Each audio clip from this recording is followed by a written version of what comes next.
اعوذ باللہ من الشیطان اللعین الرجیم بسم اللہ الرحمن الرحیم الحمد للہ وکفا وسلام علی عبادہ الذین اصطفیٰ. درود بھیجیے محمد.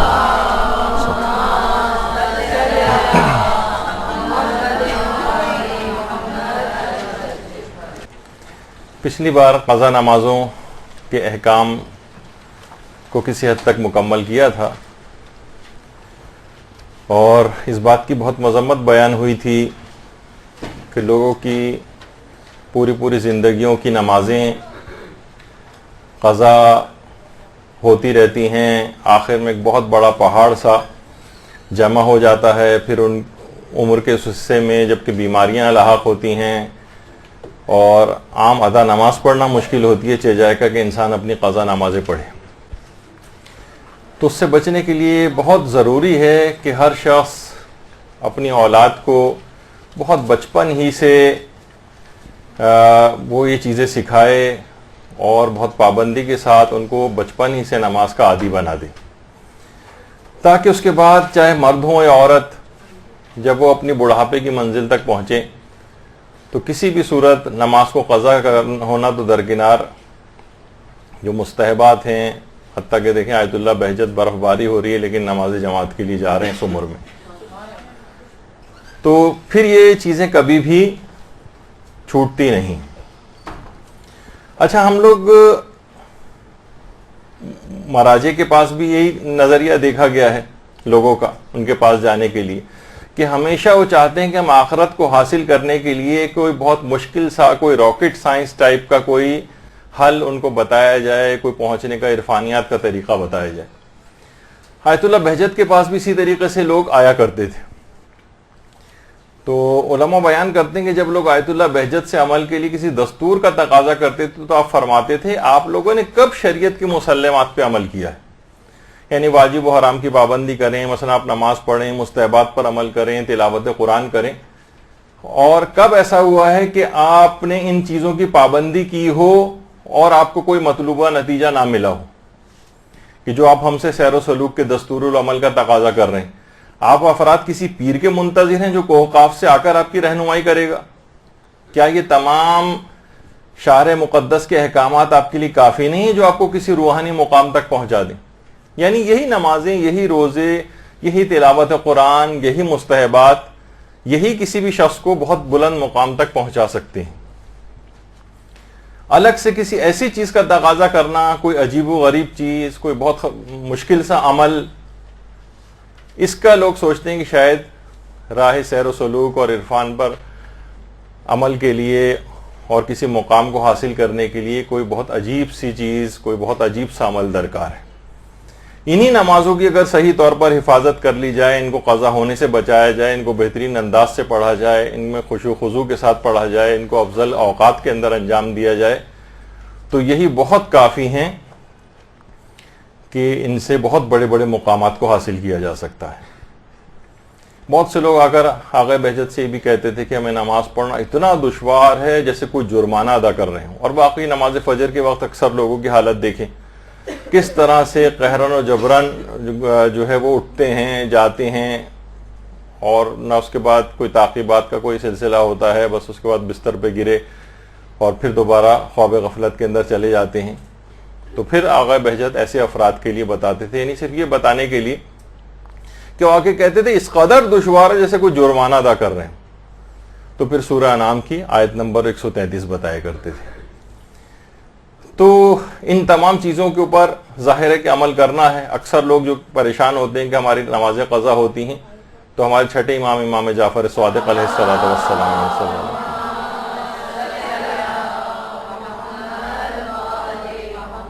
ایسے افراد کے لیے 7 مرتبہ سورہ مومنون کی تلاوت کا طریقہ بتایا ہے کہ اس نیت سے کہ مجھ سے کوئی نماز قضا نہ ہو.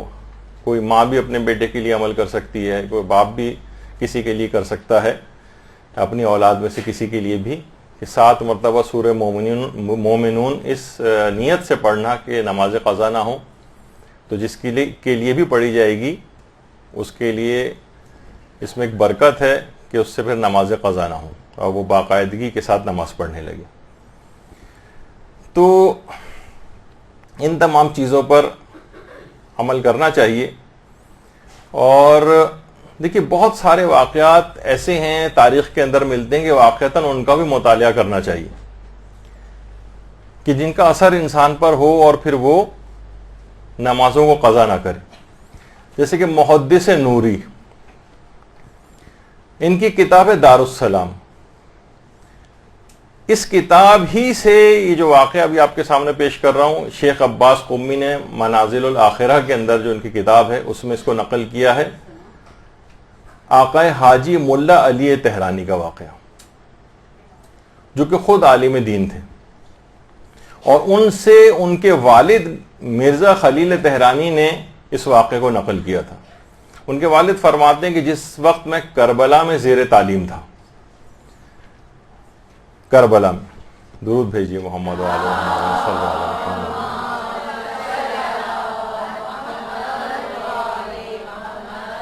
فرماتے ہیں کہ میری والدہ تو تہران میں تھیں، اور ظاہر ہے کہ اس زمانہ پرانا زمانہ تھا، کمیونیکیشن کیسے ذرائع نہیں ہوتے تھے. میں نے وہیں کربلا ہی میں خواب میں دیکھا کہ میری والدہ انتقال کر گئی اور ان کا جنازہ کربلا لایا جا رہا ہے. تو اور میں نے خواب میں یہ بھی دیکھا کہ والدہ کو عذاب دیا جا رہا ہے اور ان کی ناک زخمی ہو گئی اس عذاب کے باعث. اچھا دیکھیے، خواب سمبولک ہوتے ہیں، کسی حقیقت کی طرف اشارہ کر رہے ہوتے ہیں. میں کہہ رہے ہیں کہ ڈر کر بیدار ہوا، اور اس کے ایک دو روز بعد ہی یا چند روز بعد ہی میرے بھائی کا خط موصول ہوا کہ ہماری والدہ گرامی کا انتقال ہو گیا ہے اور جنازہ ہم تدفین کے لیے کربلا لا رہے ہیں. اچھا کچھ ہی دیر بعد کہہ رہے ہیں کہ خط بھی ظاہر ساتھ ساتھ چلا تھا، کچھ ہی دیر بعد وہاں پر جنازہ پہنچ گیا خط ملنے کے. تو جنازے والوں نے کہا کہ جنازہ ہم نے کاروان سرائے جو ہے وہاں پر رکھ دیا ہے، ذوالکفل جو ایک مقام تھا وہاں پر اس کے نزدیک، اور ہم تو یہی سمجھ رہے تھے کہ آپ نجف میں ہوں گے، لیکن آپ ہمیں یہیں پر ہی مل گئے ہیں. کہہ رہے ہیں اب یہ ان کے والد فرماتے ہیں کہ میں دل میں سوچنے لگا کہ واقعتاً لگ یہ رہا ہے کہ یہ خواب سچا ہے اور والدہ کسی عذاب میں مبتلا ہے. اور میں بہت پریشان ہوا، بھاگا والدہ کے جنازے کے پاس گیا، ان کے کفن ان کے چہرے سے میں نے ہٹایا تو دیکھا کہ میری والدہ کی ناک زخمی تھی. میں نے جو افراد لائے ہوئے تھے ان سے پوچھا کہ کیوں ایسا ہوا ہے، تو ان لوگوں نے کہا کہ ہم کاروان سرائے میں بہت سارے جنازے لا کر رکھے جاتے ہیں، تو ان کی نماز جنازہ اور تدفین کے لیے لے جایا جاتا ہے، تو ہم نے سب سے جنازوں میں سب سے آگے لا کے اس کو رکھ دیا. تو آپس میں جو ہے جھگڑا ہونے لگا کہ ہمارا جنازہ پہلے رکھا ہوا تھا، تم نے آگے کیسے لا کے رکھ دیا. اسی دھکم پیل میں یہ جنازہ نیچے گر پڑا، شاید اس وجہ سے ان کی ناک زخمی ہو گئی ہو. ان کے والد کہتے ہیں کہ بہرحال میں اپنی والدہ گرامی کا جنازہ لے کے حرم حضرت ابو الفضل العباس علمدار علیہ الصلوۃ والسلام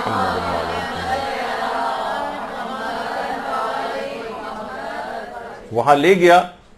پرانا دور تھا، اور وہاں لے جا کر میں نے والدہ کے جنازے کو قبر حضرت ابو الفضل العباس کے بالکل برابر میں لے جا کر رکھ دیا، اور مخاطب ہو کر کہا کہ یا ابو الفضل، میری ماں نماز و روزہ صحیح طور پر انجام نہیں دیتی تھی، اکثر و بیشتر نہیں پڑھتی تھی نماز، لیکن یہ اب آپ کے حوالے ہے.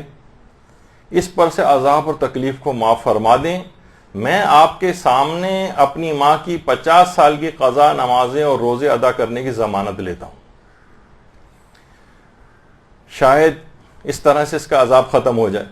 بس اب آپ کی ذمہ داری ہے، آپ میری ماں کا عذاب ختم کروائیں. کہہ رہے ہیں بہرحال اس کے بعد ماں کے جنازے کو لے گئے اور دفن وغیرہ کر دیا. کچھ عرصے تک تو میں والدہ کی نمازیں پڑھتا رہا اور کچھ روزے بھی رکھے، لیکن کچھ ایسا مصروفیات میں الجھ گیا کہ اس کے بعد میرے دماغ سے نکل گیا اور میں نے والدہ کی قضا نمازیں روزے انجام دینا بند کر دی. کچھ عرصے کے بعد کہتے ہیں کہ میں نے خواب میں دوبارہ دیکھا کہ میرے گھر کے دروازے کے باہر بہت شدید شور و غوغا ہو رہا ہے. میں پریشان ہو، خواب میں ہی دیکھ رہے ہیں کہ میں پریشان ہو کر باہر نکلا تو میں نے دیکھا کہ میری ماں کو ایک درخت سے باندھ کر عذابی کوڑے مارے جا رہے ہیں. کہہ رہے ہیں میں تڑپ گیا، پوچھا کہ ایسا کیوں ہے؟ تو کوڑے مارنے والوں نے کہا کہ حضرت ابو الفضل العباس نے ہمیں اس کام پر مامور کیا ہے، جب تک اتنی رقم ادا نہیں کر دی جائے گی دیکھیے میں پھر کہوں دوبارہ روک کے کہ خواب سمبولک ہوتے ہیں, کچھ بات بتانے کے لیے ہوتے ہیں, بے عین ہی ضروری نہیں ہے کہ ایسا ہوتا ہو. کہا کہ جب تک یہ اتنی رقم ادا نہیں کر دے گی تب پر سے اس پر یہی عذاب ہوتا رہے گا. کہہ رہے ہیں میں بھاگا بھاگا اپنے گھر کے اندر داخل ہوا اور جس قدر بھی وہ رقم مانگی تھی خواب میں, وہ میں نے خواب ہی میں ان لوگوں کو لے جا کر ادا کی اور والدہ کو عذاب سے نجات دلوائی, اور اس کے بعد دوبارہ سے ان کی میں خدمت میں مشغول ہوا. پھر اس کے بعد کہہ رہے ہیں جب میں خواب سے بیدار ہوا تو میں بھاگا بھاگا جہاں رقم رکھی ہوئی تھی اس میں آ کر حساب کیا تو جو رقم ان لوگوں نے وصول کی تھی وہ اتنی ہی رقم تھی جو 50 سال کی نماز و روزہ کے برابر بنتی تھی. تو اس کے بعد کہنے میں نے وہ رقم اٹھائی اپنے پاس سے, اور آغا مرزا سید علی جو صاحب کتاب ریاض جو تھے میں ان کے پاس لے کر آیا اور کہا کہ یہ رقم میری والدہ کی 50 سال کی نماز و روزے کے اجارے کے لیے ہے, اس کو آپ ادا کروا دیں.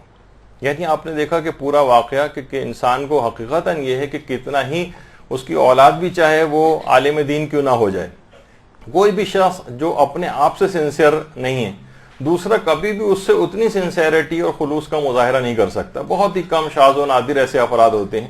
تو لہٰذا کوشش یہ کریں کہ انسان خود سے اپنی تمام نمازیں جو قضا اس نے کی ہیں خود سے پڑھ کر جائے, اس میں نہ رہے, اس خیال میں نہ رہے کہ میری اتنی اولاد ہے, اتنی تابع دار ہے, اتنی غم گسار ہے, اتنی زیادہ محبت کرنے والی ہے, بات بات پہ جو ہے اتنا خیال کرنے والی ہے, یقیناً یہ لوگ سب سنبھال لیں گے اور بعد میں میری نماز و روزہ ادا کرواتے رہیں.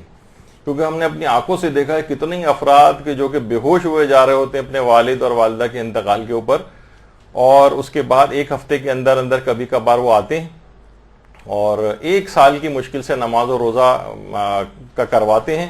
اس کے بعد چاہے 60-70 سال کی نمازیں کیوں نہ ہوں, اس کے بعد دوبارہ کبھی ہم دوبارہ آتے نہیں دیکھتے. زندگی کی جھمیلوں میں کھو جاتے ہیں اور اس کے بعد بھول بھال جاتے ہیں, بہت ساری اس کی وجوہات ہوتی ہیں, لیکن ہوتا ایسا ہی. تو سب سے بہتر یہ کہ انسان اپنی قضا نمازیں خود ادا کر کے جائے. تو اچھا اگر کوئی شخص خود ادا نہ کر سکے اور مثلاً اتنا مال رکھتا ہو تو وہ وصیت کر کے جائے. اگر لوائقین سارے اس کے تیار ہو جائیں گے کہ بعد میں اس کی میراث کے مال سے قضا نمازیں اور قضا روزے اجارے کے اوپر ادا کروائے جائیں تو وہ ظاہر ہے کیونکہ سب راضی ہیں تو مکمل اس کے ادا کروائے جا سکتے ہیں مال سے. اور لوائقین کو اگر اعتراض ہوا تو پھر وصیت کی بنا پر مال کے 1/3 حصے میں سے وہ نماز اور روزے ادا کیے جائیں گے, مال کے 1/3 میں سے. اچھا اگر کسی کے پاس اتنا مال بھی نہیں ہے تو پھر کم سے کم وہ کسی ایسے فرد سے وصیت کر دے کہ جس کو امید ہو کہ یہ شخص بعد میں تبرعاً ثواب کی نیت سے میرے نماز و روزے کو ادا کروا دے گا. لیکن اگر مرحوم کی وصیت بھی نہیں ہے اور ورثاء وغیرہ بھی اس کے اوپر اس لحاظ سے تیار نہیں ہیں تو پھر اس کے مال میں سے میراث میں سے نماز و روزے کے لیے 1 پیسہ بھی نہیں لیا جا سکتا. تو بہرحال اب مسئلہ یہ ہے کہ یہ بات بھی یاد رکھنی چاہیے کیوں نہیں لیا جا سکتا, اس لیے کہ صرف مالی واجبات میراث سے لیے جا سکتے ہیں بس. مالی واجبات میں کون سی چیز آتی ہے؟ مثلاً قرضے آتے ہیں, یعنی مرحوم نے کسی سے قرضہ لیا ہوا تھا تو اس کی میراث میں سے قرضے ادا ہوں گے, پھر میراث تقسیم ہوگی. مثلاً حج آتا ہے, حج مالی واجب ہے,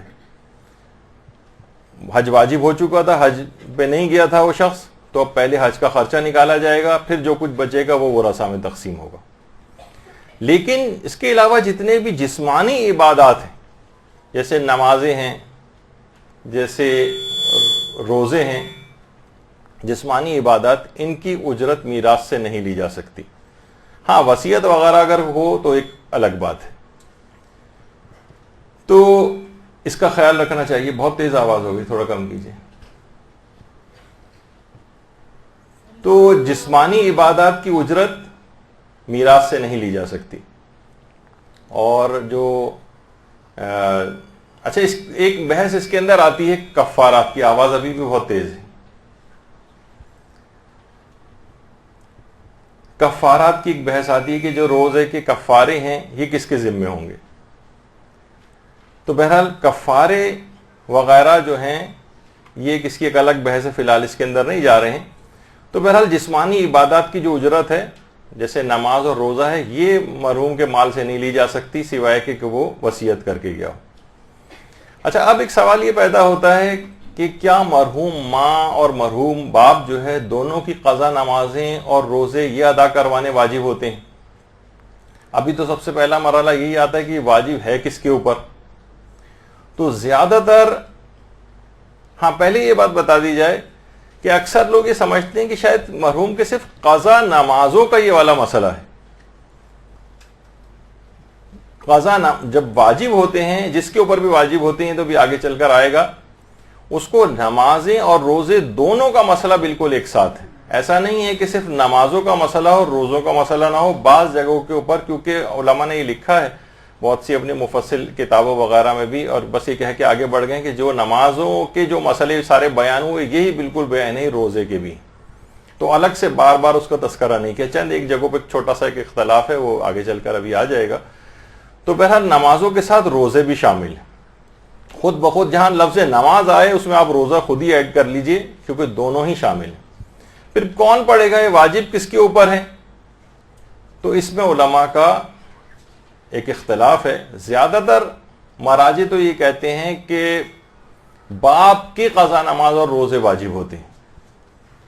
کیا ماں کی قضا نماز اور روزے بھی واجب ہوتے ہیں کسی پر؟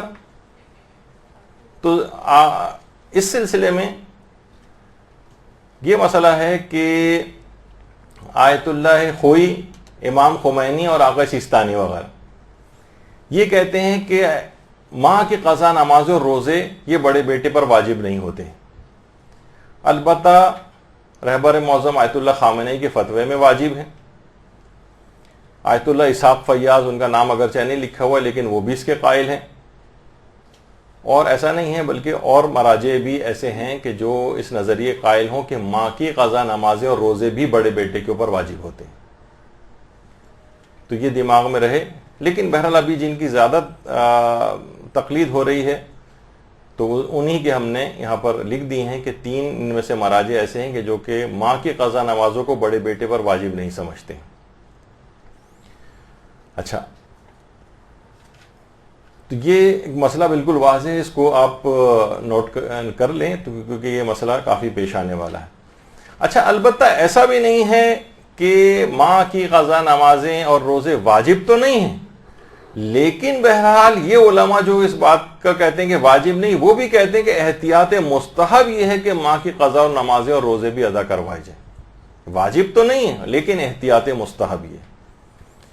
یا تو بڑا بیٹا خود ادا کرے، ماں کی قضا نمازیں اور روزے احتیاط مستحب کے طور پر یا تو بڑا بیٹا خود ادا کرے یا اس کے لیے کوئی اجیر مقرر کرے. لیکن بہرحال ہے ایسا ہی نظریہ کہ ماں کی قضا نمازیں اور روزے سوائے آیت اللہ خامنئی کی، آیت اللہ اسحاق فیاض کے، یہ ایک آدھ اور بھی علماء ہیں لیکن وہ پھر مکس اپ ہو جائے گا، اس وجہ سے میں زیادہ نہیں بتا رہا ہوں. تو وہ یہ کہتے ہیں کہ واجب نہیں ہے. دیگر علماء جیسے آقا سیستانی وغیرہ، لیکن رہبر معظم اور اسحاق فیاض کے نزدیک واجب ہے. اچھا، پھر ایک سوال یہاں پر فوراً یہ ہوتا ہے، اور خاص طور پہ مائیں یا خواتین پوچھتی ہیں کہ ماں کی قضا نمازیں کیوں واجب نہیں ہیں، یعنی صرف باپ کے لیے ایسا کیوں ہے؟ اگرچہ روایات میں واضح طور پر تو یہ بات نہیں بیان کی گئی، لیکن ایسے یہ خیال آتا ہے بعض اوقات کہ طبعی طور پر ایک کسی بھی شخص کے دل میں ماں سے نسبتاً محبت زیادہ ہوتی ہے، باپ سے اتنی نہیں ہوتی. تو باپ کی قضا نمازیں اور روزے تو ایک لحاظ سے ڈنڈے کے زور پر شریعت نے واجب کی. معلوم تھا کہ تم ہرگز نہ پڑھتے اگر تم پر یہ واجب نہ کی جاتی. اور بہرحال ماں کی قضا اولاد کے لیے اس کی ماں سے محبت کا ایک امتحان ہے. یہ بعض علماء سے ہم نے سنا. واجب نہیں قرار دیا، صرف احتیاط مستحب لگائی. اب دیکھیں کون ہے جو واقعتاً اپنی ماں کے احسانات کا بدلہ برضا اور رغبت کے ساتھ اور خوشی کے ساتھ واجب نہ ہونے کے باوجود وہ انجام دیتا ہے. تو بہرحال اب مراجع کی خیر ایک بڑی تعداد تو اس بات کو نہیں مانتی ہے، یعنی وہ کہتی کہ واجب نہیں ہے، صرف بڑے بیٹے کے اوپر ہی واجب ہے. اچھا، پھر ایک سوال اور ہوتا ہے کہ کیا بیٹیوں پر بھی کبھی قضا نماز اور روزہ واجب ہوتا ہے؟ تو اس وقت تقریباً سارے ہی مجتہدین یہ کہتے ہیں کہ بیٹیوں پر یہ والا واجب نہیں آتا ہے، بیٹیوں پر۔ البتہ ایک مرحوم گزرے ہیں مرجع اور کچھ مراجع اور بھی ہیں جو یہ کہتے ہیں کہ بہرحال اگر بڑا بیٹا نہ ہو یا بڑے بیٹے سارے انتقال کر جائیں اور صرف اب بیٹیاں موجود ہوں تو ان کے اوپر یہ آ جاتا ہے حکم، لیکن یہ موجودہ جو جن کی تقلید ہو رہی ہے ان میں سے کسی کا بھی مسئلہ نہیں۔ تو اگر صرف بیٹیاں بھی موجود ہوں تو واجب کسی کے اوپر، کسی بھی بیٹی کے اوپر نہیں ہوگا۔ اچھا، اب ایک مسئلہ یہ ہے کہ باپ کی قضا نمازیں اور روزہ 6 شرائط پورے ہونے پر واجب ہوتی ہیں۔ یہ دیکھیے مسئلہ یہ ہے کہ ہر شخص کو گھر کے اندر، ہر گھر کا تقریباً یہ مسئلہ بن جاتا ہے۔ اگر کسی بھی گھر میں باپ کا انتقال ہوتا ہے، کسی گھر میں مثلا دادا کا انتقال ہوتا ہے تو اس کے اپنے بیٹے یعنی کسی کے باپ کے اوپر یہ نمازیں آ جاتی ہیں، تو یہ والے مسئلے بھی پتہ ہونے چاہیے۔ تو 6 شرطیں پوری ہونے کے اوپر باپ کی قضا نمازیں اور روزے یہ واجب ہوتے ہیں۔ اچھا، ان میں وہ علماء بھی آ جائیں گے کہ جو کہ ماں کی قضا نمازوں کو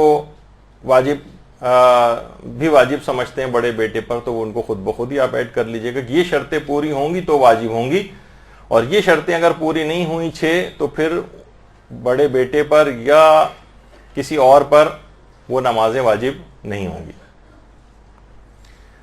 تو خواہ باپ ہو یا خواہ ماں ہو، جن کی بھی پڑھی جا رہی ہے۔ سر پہلی شرط تو یہ ہے کہ باپ نے کسی عذر کی بنا پر نمازوں اور روزوں کو قضا کیا۔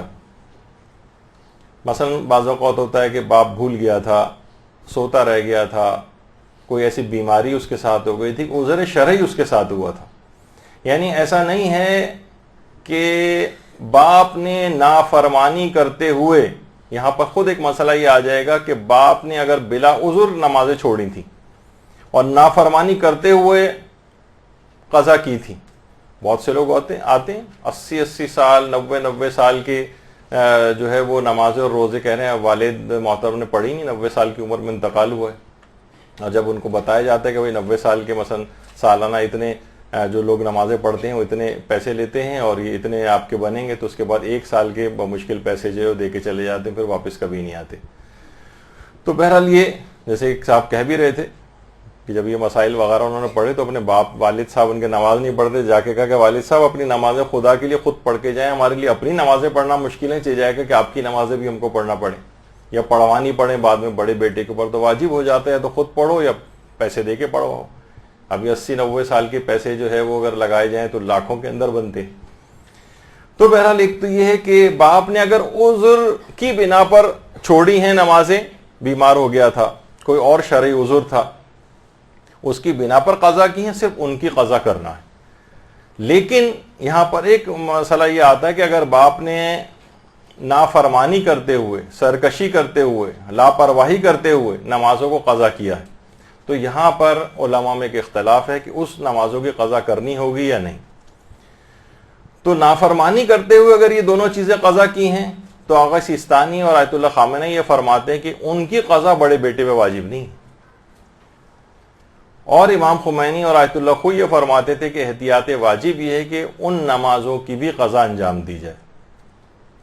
اچھا، یہاں پر بہرحال آغا خوئی والوں کے لیے بھی اور امام خمینی والوں کے لیے بھی وہ اگر کوشش کریں تو اس کے اندر رجوع وغیرہ کا ایک پہلو نکل سکتا ہے ان کے لیے، کہ ان کے اوپر بھی یہ واجب کے طور پر نہ رہے، پھر کوئی ادا کروانا چاہے تو کم سے کم واجب اس کے اوپر سے ہٹ جائے اگر وہ رجوع کر لے۔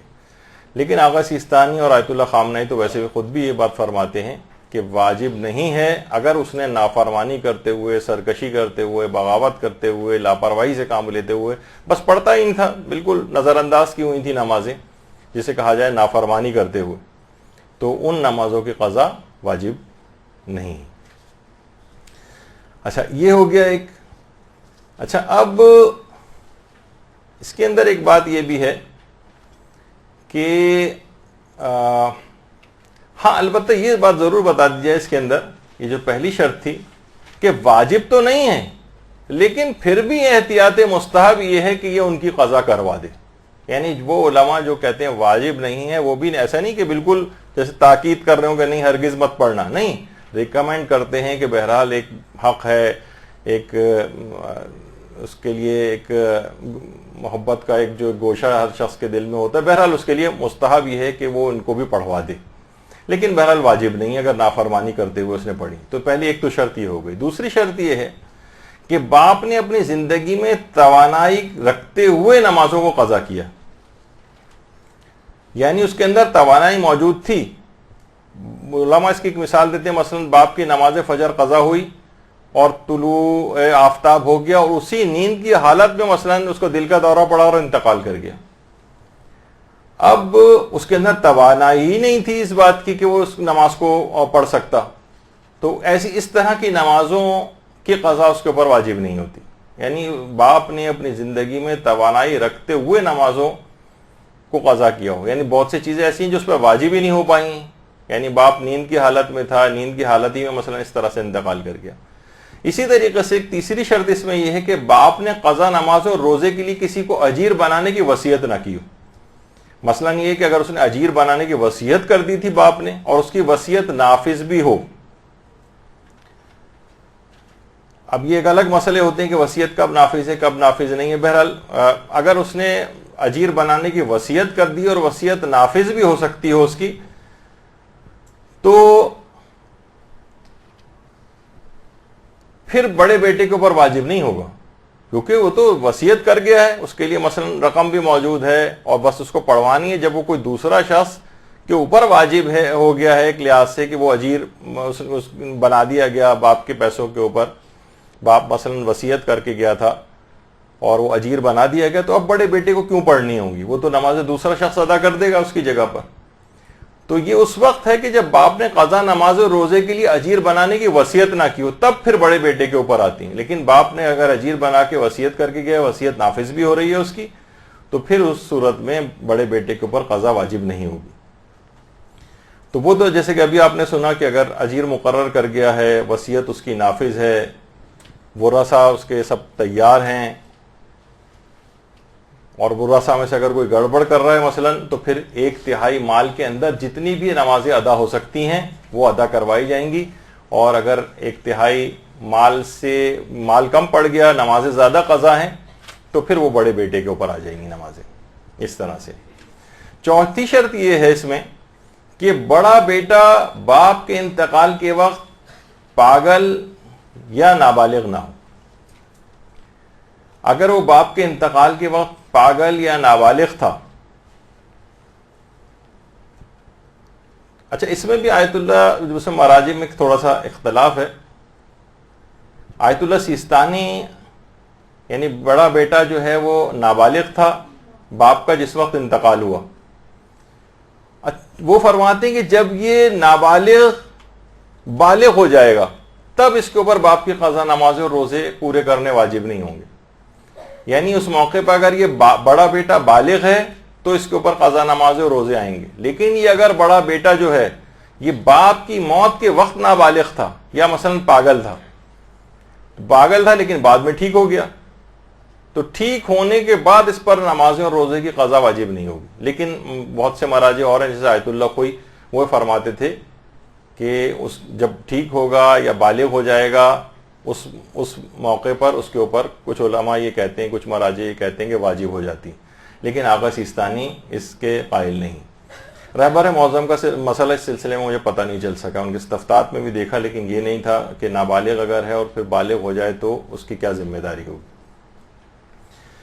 اسی طریقے سے مثلا پاگل تھا بعد میں عاقل ہو گیا، جیسے کہ ہمارے استاد محترم بیان کرتے تھے کہ نابالغ پاگل تھا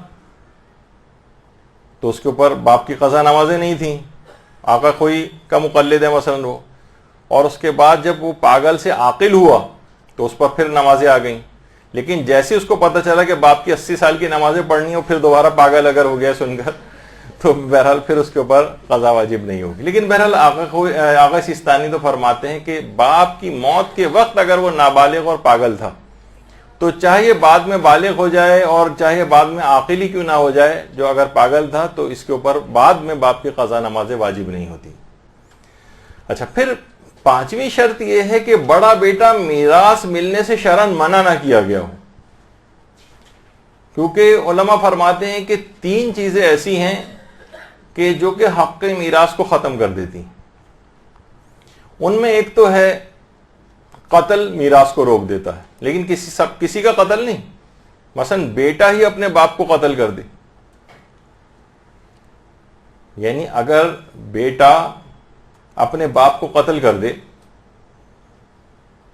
اور اس کے بعد کہے کہ بھائی میں جو ہوں ورثہ میں ہوں، مجھے میرا مثلا باپ جو ہے ارب پتی ہے، مثلا کروڑ پتی ہے، بیٹے نے سوچا کہ میں کچھ افراد سے ساز باز کر کے اپنے آپ کو سزا وغیرہ سے بچا لوں گا، باپ کو قتل کر دیا، بعد میں میراث لینے پہنچ گیا. نہیں، اسلام حکم دیتا ہے کہ نہیں، جو قاتل بیٹے کو میراث نہیں ملتی. یعنی قتل جو ہے وہ میراث کو روک دیتا ہے اگر اس نے اپنے باپ کو قتل کیا. اچھا، کیونکہ اس کو میراث نہیں ملے گی تو اس وجہ سے اس کے اوپر باپ کی قضا نمازیں اور روزے بھی واجب نہیں ہوں گے. البتہ اس میں بہت سے علماء کا ایک اختلاف ہے جو بھی آگے چل کر آئے گا. اسی طریقے سے غلامی اور کنیزی، کوئی غلام یا کنیز ہو تو اس کے اوپر بھی یہ والا مسئلہ نہیں آتا ہے، لیکن یہ اتنا مسئلہ نہیں پیش آتا ہے، اس وجہ سے اس کو چھوڑتے ہیں. اور تیسری چیز یہ ہے کفر، یہ بھی میراث کو ختم کر دیتا ہے. یعنی بڑا بیٹا اگر کافر ہو جائے تو اب کفر کی وجہ سے اس کو میراث نہیں ملے گی، اور اسی بنا پر اس پر قضا نمازیں اور روزے واجب بھی نہیں ہوں گے. البتہ کچھ علماء نے اس کے اندر بھی احتیاط واجب لگائی، جیسے آغا خوئی، وہ کہتے ہیں بڑا بیٹا اگر، اچھا بلکہ نہیں، ابھی اس کو آگے کے لیے رکھتا ہوں کہ جہاں پر یہ اختلاف آئے گا. تو یہ 5 چیزیں ہیں کہ بڑا بیٹا میراث ملنے سے منع نہ کر دیا گیا ہو، کیونکہ اگر منع کر دیا گیا ہے وہ تو پھر تو بڑے بیٹے پر نماز و روزہ کی قضا کرنا واجب نہیں ہوتی. یہ اس وقت واجب ہوں گے کہ جب اس کو میراث بھی مل رہی ہو. چھٹی شرط یہ ہے کہ معلوم ہو کہ بڑا بیٹا کون ہے. لوگ کہیں گے کہ بھئی یہ اس میں کون سی مصیبت والی بات ہے، معلوم ہوتا ہے کہ بڑا بیٹا کون ہے. نہیں، بہت سے ایسے ہوتے ہیں کہ مثلا جڑواں بیٹوں کی جو ہے پیدائش ہوئی تھی، اور اب کافی آگے چل کر جب یہ مسئلہ پیش آ رہا ہے اب لوگوں کو پتہ نہیں چل رہا ہے کہ اس میں بڑا کون سا ہے، کون سا پہلے پیدا ہوا تھا، کون سا بعد میں پیدا ہوا تھا. یعنی یہ بالکل واضح طور پر معلوم ہونا چاہیے کہ بڑا بیٹا کون ہے. جو بھی بڑا بیٹا ہوگا اس کے اوپر واجب ہوگی. اگر معلوم نہ ہو کہ بڑا بیٹا کون سا ہے ان میں سے تو کسی پر بھی واجب نہیں ہوگی. البتہ علماء اس میں کہتے ہیں کہ احتیاط مستحب یہ ہے کہ وہ دونوں جن کے متعلق امکان ہے کہ ان میں سے بڑا کون ہے، یہ دونوں نمازوں کو تقسیم کر لیں اپنی، اور اگر تقسیم پہ راضی نہ ہوں تو یہ قرعہ بھی ڈال سکتے ہیں. مثلا قرآن اندازی کر لیں کہ جس کا مثلا اٹھایا، جس کا نام نکل آیا وہ نمازیں پڑھے گا، لیکن واجب ان میں سے کسی کے اوپر بھی نہیں جب پتہ نہ ہو کہ بڑا بیٹا کون ہے. اچھا، اب شریعت کے اندر ایک اور بحث آتی کہ بڑا بیٹا کون ہوتا ہے. تو کہیں گے بھئی یہ کون سی بحثیں آ رہی ہیں، سب کو پتا ہے کہ بھئی بڑا بیٹا کون سا ہے. تو دیکھیے، بڑا بیٹا شریعت میں اس کو کہا جاتا ہے کہ جو باپ کی موت کے وقت بڑا بیٹا ہوتا ہے. مثلا کسی شخص کے 2 بیٹے ہیں، 4 بیٹے ہیں، مثلا جو واقعتاً بڑا بیٹا تھا وہ باپ کی زندگی میں انتقال کر گیا، اب چھوٹا بیٹا موجود ہے باپ کے انتقال کے وقت. اب ہو سکتا ہے بیٹیاں بھی ہوں، اور یہ بیٹا ہو سکتا ہے کہ تمام مثلا 5 بیٹیاں تھیں، 2 بیٹے تھے، ایک بیٹا جو بڑا بیٹا تھا وہ باپ کی زندگی میں انتقال کر گیا. اس کے بعد یہ 5 بیٹیاں ہیں، ان کے بعد یہ بیٹا ہے، تب بھی یہ بیٹا بڑا بیٹا ہی سمجھا جائے گا، کیونکہ یہ باپ کی انتقال کے وقت بڑا بیٹا ہے. کیونکہ جو اصل بڑا بیٹا تھا وہ باپ کی زندگی میں انتقال کر گیا، اس کو تو ایک طرف سے مائنس کر دیجئے، اب اس کو بڑا بیٹا نہیں سمجھا جائے گا. باپ کی موت کے وقت بیٹوں میں جو سب سے بڑا بیٹا ہو، چاہے اس سے بڑی بیٹیاں ہی کیوں نہ موجود ہوں، وہی بڑا بیٹا بن جائے گا اور اس کے اوپر نماز و روزہ آ جائے گا. تو یہ ہوا کہ جو باپ کی موت کے وقت بڑا بیٹا ہو. اچھا، ایک اس میں مسئلہ اور بھی آتا ہے کہ بڑے بیٹے سے کون مراد ہوتی، جو پہلے بالغ ہو گیا ہو یا جو عمر کے اعتبار سے بڑا ہو. یہ خود علماء کے اندر ایک بڑی دلچسپ بحث ہے. مثلا ہو سکتا ہے کہ جس کی عمر چھوٹی ہے وہ پہلے بالغ ہو جائے، اور جس کی عمر زیادہ ہے ہو سکتا ہے وہ ابھی بالغ نہ ہوا ہو. بہت صرف اور صرف عمر سے ہی تو بلوغ نہیں آتا ہے نا, بہت سی اور علامت بلوغ بھی ہیں. تو ہو سکتا ہے کہ جو چھوٹا بیٹا ہے یہ پہلے بالغ ہو گیا تو اس پر نماز و روزہ واجب ہو گیا. تو جب اس پر اپنی نماز روزہ واجب ہے تو دماغ میں خیال یہ آتا ہے کہ پھر یہ بالغ بھی پہلے ہو گیا ہے, تو کیا اسی کو ہی تو باپ کی قضا نمازیں اور روزے نہیں انجام دینا ہے؟ کیونکہ جو اصلاً عمر کے اندر بڑا ہے وہ بھی بالغ نہیں ہوا, اس پہ تو اپنی نمازیں پوری پڑھنا واجب نہیں ہوئی ہیں, چاہے جائے گا کہ اپنے باپ کی نمازیں اس کے اوپر آئیں. تو علماء اور شریعت نے بہرحال یہ بات بتائی ہے کہ بڑے بیٹے سے مراد وہ ہے جو عمر میں بڑا ہو, بلوغ سے اس کا تعلق نہیں. یعنی اس کے اندر جو معیار ہے وہ عمر میں بڑا ہونا ہے, بالغ ہونا معیار نہیں. ولد اکبر حال موت ابی, یعنی باپ کے انتقال کے وقت بیٹوں میں جو سب سے بڑا ہو تو اس کے اوپر قضا نمازیں اور روزے پورے کرنے واجب ہوتے ہیں. اچھا, اگر کسی کے مثلا بیٹے نہ ہوں, صرف اور صرف بیٹیاں ہوں, تو چاہے کوئی بیٹا نہیں بھی ہے تب بھی کسی بیٹی کے اوپر باپ کی قضا نمازیں اور روزے واجب نہیں ہوں گے. اچھا, اسی طرح سے جو بڑا بیٹا ہے اگر وہ باپ کی زندگی مر گیا, جو دوسرا ہے وہ چھوٹا ہے, اب وہ یہ نہیں سوچ سکتا کہ میں بڑا کب ہوں, میں تو چھوٹا ہوں, بڑا تو میرا مرحوم بھائی تھا اور اس کے بعد 4-5 بہنیں بھی مجھ سے بڑی ہیں, تو مجھ پر نماز کیوں واجب ہو؟ تو شریعت نے کہا نہیں, کیونکہ باپ کی موت کے وقت تم سب سے بڑے تھے بیٹوں میں, اس وجہ سے تم پر یہ نماز اور روزے آ جائیں گے, چاہے تم اپنے اس مرحوم بھائی سے عمر میں چھوٹے ہو, چاہے تم سے بڑی بہنیں کیوں نہ موجود ہو. یہ ایک دماغ میں رکھنا چاہیے. ظاہر ہے گھروں کے اندر یہ مسائل پیش آتے ہیں تو وہاں پر یہ چیز آ سکتی ہے کہ کس کے اوپر یہ ذمہ داری جائے گی. اچھا, اب یہ تو ابھی آ گیا کہ اگر بڑا بیٹا باپ کی موت کے وقت نابالغ تھا تو آقا سیستانی فرماتے ہیں کہ پھر اس کے اوپر بالغ ہونے کے بعد نماز اور روزے اس کے اوپر واجب نہیں ہوتے, البتہ آقا خوئی وغیرہ فرماتے تھے کہ ہو جاتے ہیں. اچھا, اب ایک مسئلہ یہ ہے کہ اگر بڑا بیٹا اس سے پہلے کہ قضا انجام دیتا, یعنی بڑا بیٹے پر باپ کی قضا نمازیں آ گئی تھیں اور ابھی اس کو نمازیں پڑھنا تھیں لیکن وہ انتقال کر گیا, تو کیا یہ حکم جو ہے بعد کے بیٹوں کے اوپر جائے گا یا نہیں جائے گا؟ تو اس پہ علماء فرماتے ہیں کہ نہیں, یہ پھر حکم اگر بڑا بیٹا جس کو باپ کی قضا نمازیں اور روزے انجام دینے چاہیے تھے اس سے پہلے کہ یہ ان کی قضا انجام دیتا, خود اس کا اگر انتقال ہو گیا تو یہ ذمہ داری بعد کے بیٹوں پر منتقل نہیں ہوگی, واجب نہیں ہے. لوگ کروانا چاہیں اپنی مرضی سے کروانا چاہیں تو ایک الگ بات ہے. اچھا, اب ایک مسئلہ اس کے اندر لوگ اور بھی پوچھتے ہیں, اور یہ اکثر اب یہ والا مسئلہ پیش آنے لگا ہے کہ بڑا بیٹا اگر نالائق ہو اور وہ ادا ہی نہ کرے, وہ تو اپنی نمازیں نہیں پڑھ رہا ہے, تو چل جائے گا کہ وہ ابا کی نمازیں کیسے پڑھے گا وہ. اگر بڑا بیٹا نالائق ہے تب بھی یہ ذمہ داری دوسروں کے اوپر نہیں جائے گی, یہ اسی کے اوپر یہ ذمہ داری رہے گی, وہی گناہ گار ہوگا, بعد کے بیٹوں کے اوپر یہ ذمہ داری نہیں جائے گی. اچھا, اب ایک مسئلہ ایک اور بھی ہے کہ ابھی آپ نے جیسے کہ سنا تھا کہ قاتل بیٹے کو میراث نہیں ملتی. یہ اس وقت ہے کہ کبھی کبھی ایسا بھی ہوتا ہے کہ بیٹا قاتل تو ہے باپ کا لیکن میراث اس کو پھر بھی ملتی ہے. مثلا یہ اس وقت کا مسئلہ تھا کہ جب بیٹے نے اللہ کے حکم کی نافرمانی کرتے ہوئے بطور ظلم جو ہے باپ کو قتل کیا ہے, لیکن بہت سے مسائل ایسے آتے ہیں کہ جس میں شرعی مسئلے کہ جس میں باپ کا قتل ہو سکتا ہے واجب ہو جائے, جس کو محدور الدم ہونا کہتے ہیں, لیکن ابھی اس کی تفصیل میں نہیں جا رہے. یعنی کبھی کبھار خود شریعت اجازت دیتی, البتہ شریعت نے اس میں کچھ مکروہات وغیرہ بھی لگائے ہیں کہ مثلا اگر جہاد ہو رہا ہے اور باپ جو ہے کافروں کے لشکر میں سے سامنے لڑنے کے لیے آ رہا ہے تو بیٹا اگرچہ باپ کو قتل کر سکتا ہو, باپ ایک لحاظ سے واجب القتل ہوا ہے, یعنی کفار کے لشکر کی طرف سے لڑنے کے لیے آ رہا ہے, بیٹے کے لیے مکروہ ہے کہ وہ اپنے باپ کو قتل کرے.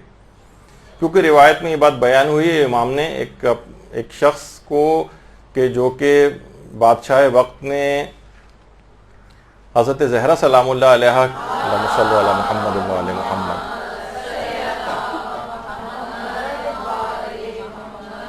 ان کی شان میں گستاخی کی تھی تو شان میں گستاخی کرنا واجب القتل کر دیتا ہے. حاکم شرع کے حکم سے پھر وہ قتل کیا جاتا ہے. امام سے پوچھنے کے لیے آیا, امام نے کہا کہ تیرے باپ نے اگرچہ کام کیا لیکن تو کسی اور سے یہ کام کروا لے, خود یہ کام نہ کر. اس نے کہا نہیں کہ میں یہ کام کو خود انجام دوں گا, میرے دل میں بہت غم و غصہ ہے حضرت زہرا کی اس نے شان میں گستاخی کی ہے. امام نے کہا نہیں, پھر بھی منع کیا اور کہا کہ تیری عمر کم ہو جائے گی. اس نے کہا مجھے اس بات کی پرواہ نہیں ہے, اور گیا اور اس نے باپ کو قتل کیا, اور 1-1.5 سال کے اندر وہ خود بھی مر گیا کیونکہ اس کی عمر کم ہو گئی. تو بہرحال کچھ مکروہات وغیرہ اس سلسلے کے اندر ہے. تو کبھی کبھی ایسا ہوتا ہے کہ میراث اس بیٹے کو ملتی ہے جو کہ جس نے حکم شریعت کے تحت ہی مثلا اپنے باپ کو قتل کیا, اس کو محروم نہیں کیا جاتا میراث سے. یہ دماغ میں اس وجہ سے رہے کہ ایسا نہ ہو کہ مسئلہ دوسری طرف نکل جائے, لیکن یہ بھی اتنا کامن پیش آنے والا اس لحاظ سے مسئلہ نہیں ہے, کیونکہ دینی اعتبار سے بھی حاکم شرع کی اجازت کے بغیر کوئی بھی شخص کسی کو قتل نہیں کر سکتا ہے. تو یہ ایک مسئلہ اس کے اندر یہ ہے. پھر ایک مسئلہ یہ بھی پیش آتا ہے کہ ایک سوال اٹھتا ہے نا کہ بھئی یہ قاتل اور کافر کو باپ کی قضا, نماز اور روزے کی فکر کیوں ہوگی کہ ان کے لیے یہ مسئلہ لکھا جا رہا ہے. ایک دماغ میں آتا ہے نا سوال کہ بھئی وہ تو پہلے سے ہی قاتل ہے, وہ تو کافر ہوا ہے, اس کا یہ مسئلہ کہ ان کے اوپر واجب ہے یا واجب نہیں, اس کو لکھنے کی ضرورت ہی کیا ہے. ان کو نماز و روزے کی کب فکر ہوگی اب مثلا قاتل بیٹے کو اپنے باپ کی نمازیں پڑھنے کی یا کافر کو اپنے باپ کی نمازوں کی. یہ اس وجہ سے ہے کہ بعض مراجع ایسے ہیں جیسے آغا خوئی, وہ یہ فرماتے ہیں کہ یہ حکم لکھا جا رہا ہے دوسرے نمبر کے بیٹوں کے لیے کہ اگر تمہارا بڑا بھائی جو ہے وہ قاتل یا کافر ہو جائے, باپ کا قاتل ہو یا کافر ہو, تو اس پر تو قضا نماز اور روزے انجام دینے واجب نہیں ہے, لیکن اس کے بعد جو بڑا بیٹا ہے آغا خوئی کے نزدیک یہ واجب اس کے اوپر چلا جائے گا, آغا خوئی کے نزدیک سے. تو وہ یہ فرماتے ہیں اس مسئلے کو لکھے جانے کا مقصد یہ کہ ہم اس دوسرے بڑے بیٹے کو کے لیے یہ مسئلہ لکھ رہے ہیں کہ بھائی تمہیں یہ کام اب انجام دینا ہے. یہ قاتل اور کافر کے لیے نہیں لکھا جا رہا ہے کہ اس کو یہ کام بتائے جا رہے ہیں. اور جو آغا سستانی ہیں یا آیت اللہ خامنہئی ہیں جس کو واجب نہیں سمجھتے ہیں, وہ یہ کہتے ہیں کہ یہ بات جو ہم مسئلہ لکھ رہے ہیں یہ اس وجہ سے لکھ رہے ہیں کہ بعد والے جو سوچیں گے کہ کہیں یہ ذمہ داری ہم پر تو نہیں آ گئی, تو ہم ان کو یہ بات بتانا چاہ رہے ہیں کہ اب یہ ذمہ داری ان کی نہیں ہے, یہ صرف اور صرف تھی تو بڑے بیٹے کے اوپر تھی, قتل اور کفر کے سبب اس کے اوپر سے بہرحال وہ تو اس بات کو انجام نہیں دے رہا ہے, لیکن تم مت گھبرانا کہ اس کے بعد یہ ذمہ داری تمہارے اوپر آ گئی. اس وجہ سے ہم اس مسئلے کو لکھ رہے ہیں. یعنی میں نے اپنے الفاظ میں بتایا کہ بعض اوقات دماغ میں آتا ہے کہ بھائی اس مسئلے کو بس مسئلے کو لکھنے کی ضرورت کیا ہے. قاتل اور کافر کو جب کوئی پرواہ نہیں ہے اپنے باپ کی, تو قتل کیے جا رہا ہے, تو ان کی نماز روزہ کب انجام دے گا. تو یہ بات کے لوگوں کے لیے لکھا گیا ہے. وہ مراجع کے جو کہ کہتے ہیں کہ واجب نہیں, وہ دوسروں کو یہ بات بتانا چاہتے ہیں کہ بعد والے لوگ پریشان نہ ہوں.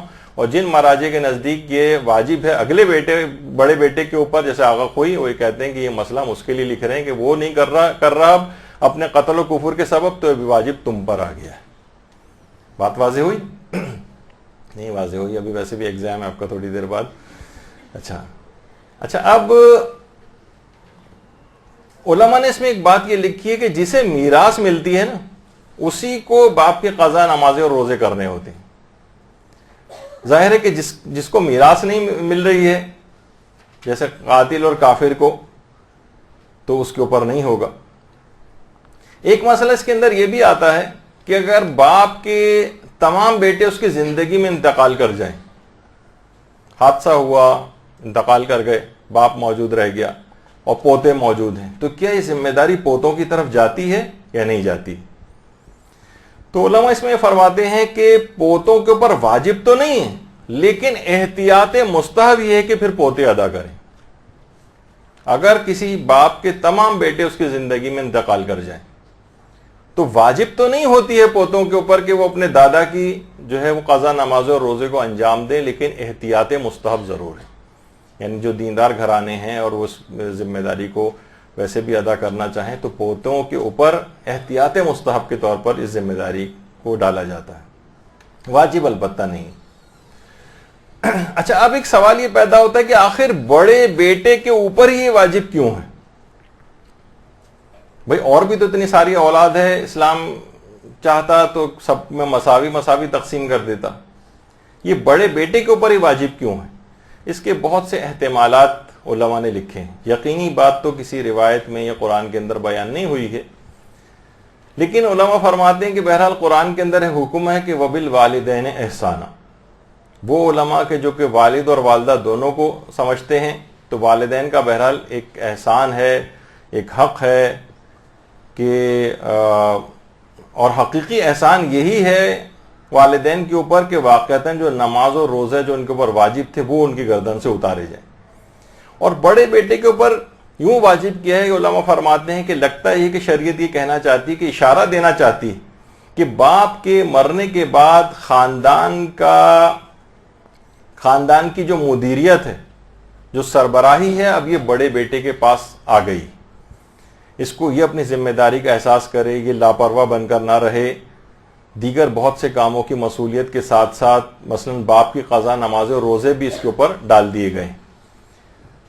دیکھا جائے تو یہ ایک بوجھ نہیں ہے، بلکہ قرآن کی جو یہ آیت ہے وبالوالدین احسانا، یہ اس آیت پر عمل کے لیے ایک عظیم اجر و ثواب دینے کی تمہید کے طور پر یہ چیز واجب کی گئی. یعنی سوچو کہ تم اپنے باپ کے احسان کا ایک لحاظ سے، اگرچہ والدین کے احسان کا بدلہ تو چکایا نہیں جا سکتا ہے، لیکن قرآن نے کہا ہے کہ بہرحال والدین کے ساتھ احسان کرو، تو یہ ایک بہت بڑا تم پر سعادت کے طور پر یہ چیز واجب کی گئی. دیکھیے بہت سارے معاشروں کے اندر آپ دیکھتی ہیں کہ جب باپ کا انتقال ہو جاتا ہے تو بڑا بیٹا جو ہوتا ہے اس کو ایک پگڑ ٹائپ کی پہنائی جاتی ہے. یعنی یہ اشارہ ہوتا ہے کہ اب خاندان کے بڑے تم ہو، تمہیں اس کا شیرازہ بکھرنے سے بچانا ہے، تمہاری ذمہ داری اس میں ہے. اور شریعت نے بھی اس کا خیال رکھا ہے کہ عام لوگ تو پگڑ پہناتے ہیں، شریعت نے 4 چیزیں بڑے بیٹے کا حق قرار دی ہیں جو میراث سے بالکل ہٹ کر ہے. 4 چیزیں باپ کی بڑے بیٹے کو دی جاتی ہیں جسے ہبوا کہا جاتا ہے. ہبوا یہ خاص ایک چیز ہے، یہ سب کا حق نہیں ہے، یہ صرف بڑے بیٹے کا حق ہے. یعنی جب بھی باپ کے مرنے کے بعد میراث تقسیم ہوگی تو یہ 4 چیزیں نکال کے بڑے بیٹے کو دی جائیں گی، اور اس کے بعد پھر میراث جو تقسیم ہوگی تو اس میں بڑے بیٹے کا الگ سے حق ہوگا. یعنی ہبوا ایک الگ سے بالکل ایک چیز ہے جو کہ صرف بڑے بیٹے کا حق ہوتا ہے. وہ 4 چیزیں کون سی ہیں؟ وہ اس میں لباس ہے باپ کا، باپ کی انگوٹھی ہے، قرآن ہے اور تلوار ہے. اچھا یہاں پر بڑی دلچسپ بحث ہے، ابھی کیونکہ میراث کی گفتگو نہیں ہو رہی ہے تو ہم اس کی تفصیل میں نہیں جا رہے ہیں. مثلا ایک لباس تو نہیں ہوتا کسی کے پاس، کئی لباس ہیں، تو بڑے بیٹے کو کون سا لباس ملے گا؟ ہو سکتا ہے باپ کے پاس متعدد انگوٹھیاں ہوں، کون سی انگوٹھی ملے گی؟ باپ کے پاس کئی قرآن ہوں تو کون سا قرآن ملے گا؟ باپ کے پاس مثلا کئی تلواریں ہوں، یا تلواروں کے بجائے اگر کوئی جدید اسلحہ بھی اس کے اندر آتا ہے یا نہیں آتا ہے اور وہ ایک سے زائد ہیں تو کون سا دیا جائے گا، وغیرہ وغیرہ. ایک دلچسپ بحث ہے جو کہ اصلاً میراث کی، وہاں اس بحث یہاں تو اس کو نہیں چھیڑنا ہے. لیکن بہرحال اب یہ ہے کہ وہی شخص نماز و روزے کو انجام دے گا کہ جسے ہبوا ملے گا. جسے ہبوا ملتا ہے نماز و روزہ اسی کی ذمہ داری ہوتی جو کہ بڑا بیٹا ہے. اچھا علماء نے یہ چیز لکھی تو ہے لیکن کہتے ہیں اس میں اس تعریف کے اندر ایک ٹیکنیکل فالٹ ہے. ٹیکنیکل فالٹ مثلا یہ کہ کبھی جس کو ہبوا ملتا ہے وہ ہبوا لے کے چلا گیا، لیکن والد کا نماز و روزہ پھر بھی واجب نہیں ہوتا اس پر. اگر آپ کہیں کہ بھائی ہبوا لینے والے کے اوپر نماز و روزہ واجب ہوتا ہے باپ کا، تو کبھی ایسی کنڈیشنز بھی ہیں کہ جب ہبوا بھی لے لیا اس نے، والد کا نماز و روزہ بھی واجب نہیں. یہ کب ہوتا ہے؟ یہ اس وقت ہوتا ہے کہ جب مثلا باپ صوم و صلات کا پابند ہو، اس کے اوپر واجب بھی نہیں تھا کوئی، اس نے ساری ادا کر کے گیا ہے، تو اگرچہ اس کے اوپر کوئی واجب ہی نہیں ہے باپ کا نماز و روزہ، تب بھی اس کو ہبوا ملے گا. یہ نہیں کہا جائے گا، لوگ کہیں گے بھائی کیونکہ تم پر باپ کا کوئی بوجھ ہی نہیں، تمہیں کون سا نماز و روزہ اس کا انجام دینا، تو لہٰذا ہبوا ہم میراث میں تقسیم کرو. دیگر بھائی اور بہنیں مثلا یہ کہنے لگیں نہیں، باپ قضا نماز روزے ادا کر کے گئے تو اس پر نماز و روزہ تو واجب نہیں، لیکن یہ ہبوا پھر بھی لے جائے گا. اچھا بعض اوقات یہ ہوتا ہے کہ کبھی باپ کی قضا و نماز روزے ادا کرنے والے بڑے بیٹے کو ہبوا نہیں ملتا، یعنی وہ باپ کی قضا نماز روزہ بھی کر رہا ہے اور ہبوا بھی نہیں مل رہا. یہ کب ہوتا ہے کہ مثلا باپ اگر مقروض گیا ہے، مثلا مثال دوں، اگر باپ میراث چھوڑ کے گئے 10 لاکھ لیکن 15 لاکھ کے قرضے ہیں باپ کے اوپر، تو بھی سارا حفظہ سمیت یہ سب بیچ باچ کے باپ کے قرضے اتارے جائیں گے. بڑا بیٹا یہ نہیں کہہ سکتا کہ ارے بھائی حفظہ تو میرا الگ سے خصوصی حق تھا، یہ تو مجھے دے دو، باپ کی اور چیزیں بیچ دو اور اس سے قرضہ اتارو، لیکن حفظہ تو میرے پاس آنا تھا نا، میں اس کو نہیں دینا چاہتا. اسلام کہتا ہے نہیں، اگرچہ باپ کی قضا نماز روزے بھی تمہیں کرنا ہے لیکن حفظہ ابھی بھی نہیں ملے گا، کیونکہ وہ مقروض تھا باپ. تو یہ ساری چیزیں آپ کہیں گے کہ دماغ میں آتا ہے نا کہ بھائی لباس، انگوٹھی، اس میں کتنا پیسہ لگے گا، اسے بیچ کے ادا کروائی جائے. تو بعض اوقات یہ ہو جاتا ہے، مثلا ہو سکتا ہے باپ کے پاس ہیرے کی انگوٹھی ہو، وہ لاکھوں کے اندر ہے، تو بڑا بیٹا کہہ رہا ہے کہ حفظہ تو میرا حق تھا. نہیں، بعض اوقات یہ ہوتا ہے کہ اگر لاکھوں کی انگوٹھی، ہیرے کی انگوٹھی کوئی ہے تو اب اس کو بیچو اور باپ کا قرض ادا کرو. اگرچہ تمہیں قضا نماز روزے بھی انجام دینے ہیں لیکن جو ہے تم کو حفظہ پھر بھی نہیں ملے گا. تو کبھی حفظہ ملتا ہے اور نماز و روزہ واجب نہیں ہوتے، اور کبھی نماز و روزہ واجب ہوتے ہیں تو حفظہ نہیں ملتا. لیکن علماء ایک عمومی طور پر کہتے ہیں کہ بہرحال بڑا بیٹا وہ ہے کہ جسے حفظہ ملتا ہے. یہ بات کو سمجھانے کے لیے بات کہی جاتی ہے. اچھا، اگر بعض اوقات علماء کہتے ہیں ایک چیز اور بھی ہے کہ اگر بڑے بیٹے بہت متعدد ہوں، مثلا 2 بڑے بیٹے ہیں اس کے، تو پھر کس کی ذمہ داری ہوگی؟ اب آپ کہیں گے کہ بھائی یہ دونوں بڑے کیسے ہو سکتے ہیں؟ مثلا ہو سکتا ہے کہ اس کی 2 بیویاں ہوں اور ایک وقت میں دونوں کے ہاں ولادت ہوئی ہو، اب دونوں ہی بڑے بیٹے ہیں مثلا. تو اگر بڑے بیٹے ایک سے زائد ہوں تو پھر احتیاط واجب کی بنا پر یہ دونوں کی ذمہ داری ہے. یعنی اگر دونوں میں سے کوئی ایک بھی انجام دے دے تو دوسرے پر سے ساقط ہو جائے گا، اور اگر دونوں انجام نہ دیں گے تو دونوں گناہگار ہوں گے. اگر بڑا بیٹے متعدد ہوں تو پھر دونوں ہی کے اوپر یہ چیز واجب ہوتی. اچھا، ایک اور بھی چیز ہے کہ جب بڑے بیٹے پر باپ کی نمازیں اور روزے واجب نہیں ہوتے، وہ وقت ہوتا ہے کہ جب کوئی اور رشتہ دار خود سے مرحوم کے قضا نمازیں اور روزے کو انجام دے لے. مثلا مرحوم کے بھائی نے انجام دے لی، مثلا مرحوم کی بیوی یعنی جو بڑے لڑکے کی جو ماں تھی اس نے انجام دے لیے، بیٹیوں نے آپس میں تقسیم کر کے انجام دے لیے، اور باپ کے قضا نمازیں اور روزے اس طرح سے اتر گئے. اب بڑے بیٹے کے اوپر واجب نہیں رہے گا کیونکہ یہ تو ادا کروا دی ہیں اس نے، یعنی ایک لحاظ سے ادا ہو گئے ہیں، اس کو پتہ چل گیا کہ ادا ہو گئے، تو لہٰذا باپ کے اوپر جو بڑے بیٹا ہے اس کے اوپر پھر یہ والا واجب نہیں آئے گا. یہ اس وقت ہے. اچھا، ایک مسئلہ اس کے اندر یہ اور بھی پیش آتا ہے کہ بڑا بیٹا اس پہ تو خود اپنی نمازیں بھی واجب ہیں، اپنے روزے واجب ہیں، پچھلے چلے آ رہے ہیں، اور ابا کے بھی آ گئے اس کے اوپر. تو یہ بڑا بیٹا کون سے پہلے اتارے، یعنی اپنے پہلے اتارے یا اپنے والد کے پہلے اتارے؟ تو یہاں پر شریعت نے اس کو اختیار دیا ہے کہ چاہے تو بڑا بیٹا اپنے پہلے ادا کر دے، چاہے والد کے پہلے ادا کر دے، چاہے کچھ اپنے ادا کرے پھر اس کے بعد والد کے ادا کرنے لگے، پھر اپنے ادا کرے پھر والد کے ادا کرنے لگے، جس طرح سے بھی چاہے اس کو اختیار ہے. یا اپنے خود اتارے، ظاہر ہے اپنے تو خود اتارنے ہیں اس کو، اور باپ کے اجارے کے اوپر رکھوا دے، یہ بھی صحیح. اچھا، اب اس میں ایک مسئلہ یہ ہے، اور وہ ایک لحاظ سے دلچسپ مسئلہ ہو جاتا ہے کہ باپ پر اپنی نمازیں روزے جو ہیں وہ تھے، اور باپ جو گیا ہے وہ خود بڑا بیٹا تھا اپنے باپ کا، اور اس پہ اپنے باپ کے بھی قضا نمازیں روزے جو ہے وہ تھے. تو ایک لحاظ سے تو ڈبل ذمہ داری ہو گئی کہ باپ پر جو نمازیں روزے اپنے تھے، پھر اس کے اوپر اپنے بھی باپ کے واجب تھے، تو کیا یہ بھی ادا کرنے پڑیں گے؟ تو علماء فرماتے ہیں نہیں، یہ نہیں ہوگا. صرف اور صرف باپ کے جو نے اپنی جو نمازیں اور روزے قضا کیے ہیں، یہ لیکن الگ سے جو واجب آ رہے ہیں باپ کے اوپر، اگرچہ باپ کے اوپر وہ بھی واجب تھے کہ اپنے باپ کے کیوں نہیں پڑے، اس نے وہ خود بڑا بیٹا تھا جبکہ، تو یہ بعد والوں کے اوپر یہ ذمہ داری نہیں جائے گی، اور یہ اس کی ذمہ داری نہیں ہے، یہ صرف اور صرف باپ کی حد تک یہ والا مسئلہ ہے. اچھا، اب ایک اور بھی مسئلہ اس میں پیش آتا ہے کہ اکثر لوگ یہ سوال کرتے ہیں کہ مثلا بڑے بیٹے نے باپ کے نماز اور روزے ادا کر دی، یا کسی اور رشتہ دار نے کر دیا ادا، تو کیا یہ باپ پر سے معاف بھی ہو جاتے ہیں؟ اچھا، اس میں علماء یہ فرماتے ہیں کہ دیکھیے بڑے بیٹے کے اوپر جو باپ کی قضا نمازیں اور روزے ہیں نا، یہ مستقل الگ سے واجب ہے. خواہ اللہ باپ کی قضا نماز اور روزے کو معافی کیوں نہ کر دے. یعنی مثلا باپ اللہ نے رحم کیا اور باپ ظاہر ہے یہ نماز اور روزے اللہ کا حق تھا نا, اللہ نے بالفرض معاف کر دیا باپ پہ, لیکن بیٹے کو ضرور پکڑا جائے گا کہ تم پر واجب تھا کہ باپ کے نماز اور روزے کو تم نے ادا کیوں نہیں کیا. یہ نہیں کہ بھائی کیونکہ باپ کے معاف ہو گئے تھے تو بیٹے کے خود بخود معاف ہو جائیں گے, نہیں, بیٹے سے الگ سے پوچھا جائے گا کہ تم پر یہ چیز مستقل الگ سے واجب تھی تو تم نے اس واجب کو انجام کیوں نہیں دیا.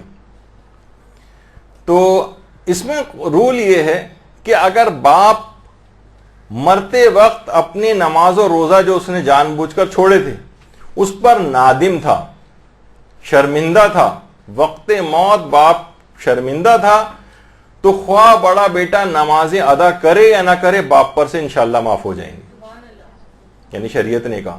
لیکن اگر باپ شرمندہ نہیں تھا بلکہ مصر تھا, انکاری تھا, تو خواہ بڑا بیٹا ادا ہی کیوں نہ کر دے تب بھی باپ پہ سے معاف نہیں ہوں گے. یعنی یہ بڑے بیٹے سے الگ سے ایک مستقل ایک مسئلہ ہے, اس کا باپ کی نمازوں اور روزے کے معاف ہونے سے کوئی مسئلہ نہیں. لیکن یہ ضرور ہے کہ ظاہر ہے بڑا بیٹا جو ہے باپ کی قضا نماز اور روزے انجام دے رہا ہے تو رحمت الہی انشاءاللہ شامل حال ہو جائے, اس کی رحمت جوش میں آ جائے اور وہ باپ کو بھی معاف کر دے, وہ ایک اس کا اختیار ہے.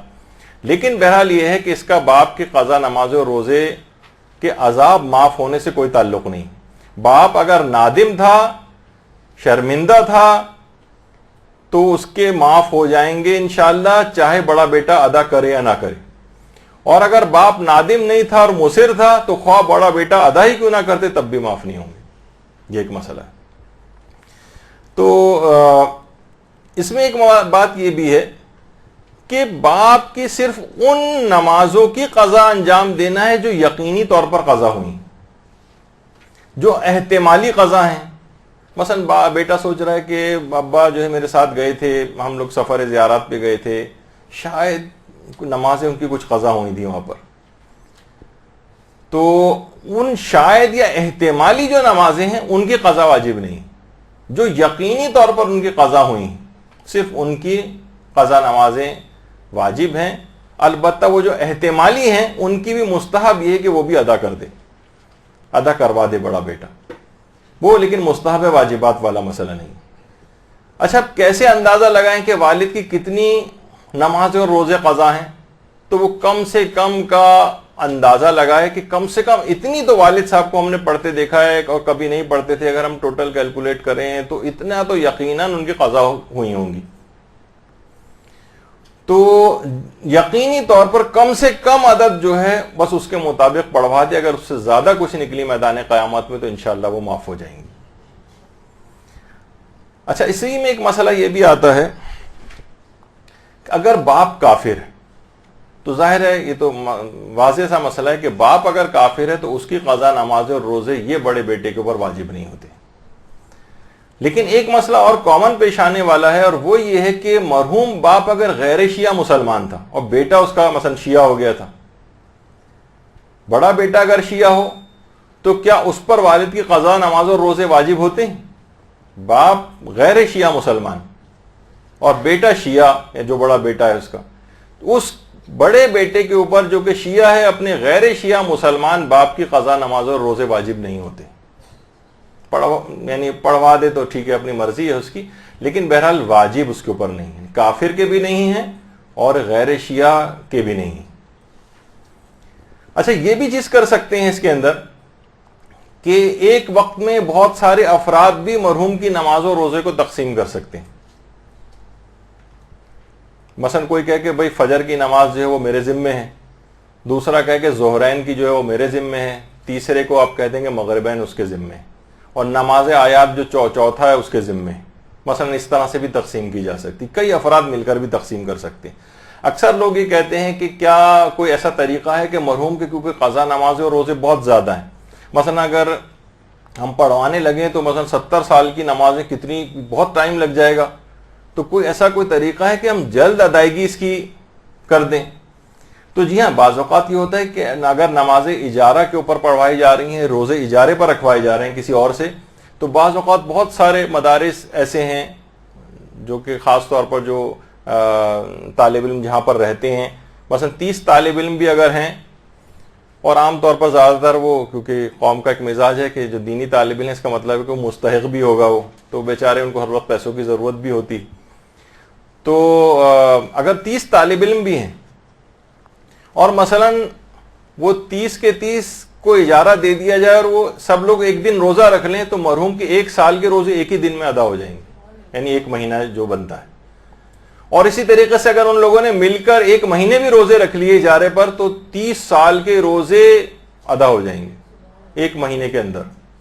اور اسی طریقے سے مثلا اگر وہ بعض اوقات یہ ہوتا ہے 1 سال کی جو نماز ہے 1 ماہ کے اندر اگر وہ پڑھ لیتے ہیں تو کتنی جلدی اس لحاظ سے، اور یہ تعداد زیادہ بھی ہو سکتی ہے، آپ نے 30 کسی جگہ پہ ہیں، کوئی کسی مدرسے میں اتنے ہیں، وہاں کے پرنسپل حضرات یا علماء وغیرہ سے بات کر لیں، اگر وہاں کے لوگ پڑھنے کو تیار ہیں تو بہت ہی جلد بھی ادا ہو سکتے ہیں. تو بہرحال یہ ایک طریقہ کار ہے اس کا جو کہ اس طرح سے کیا جا سکتا ہے.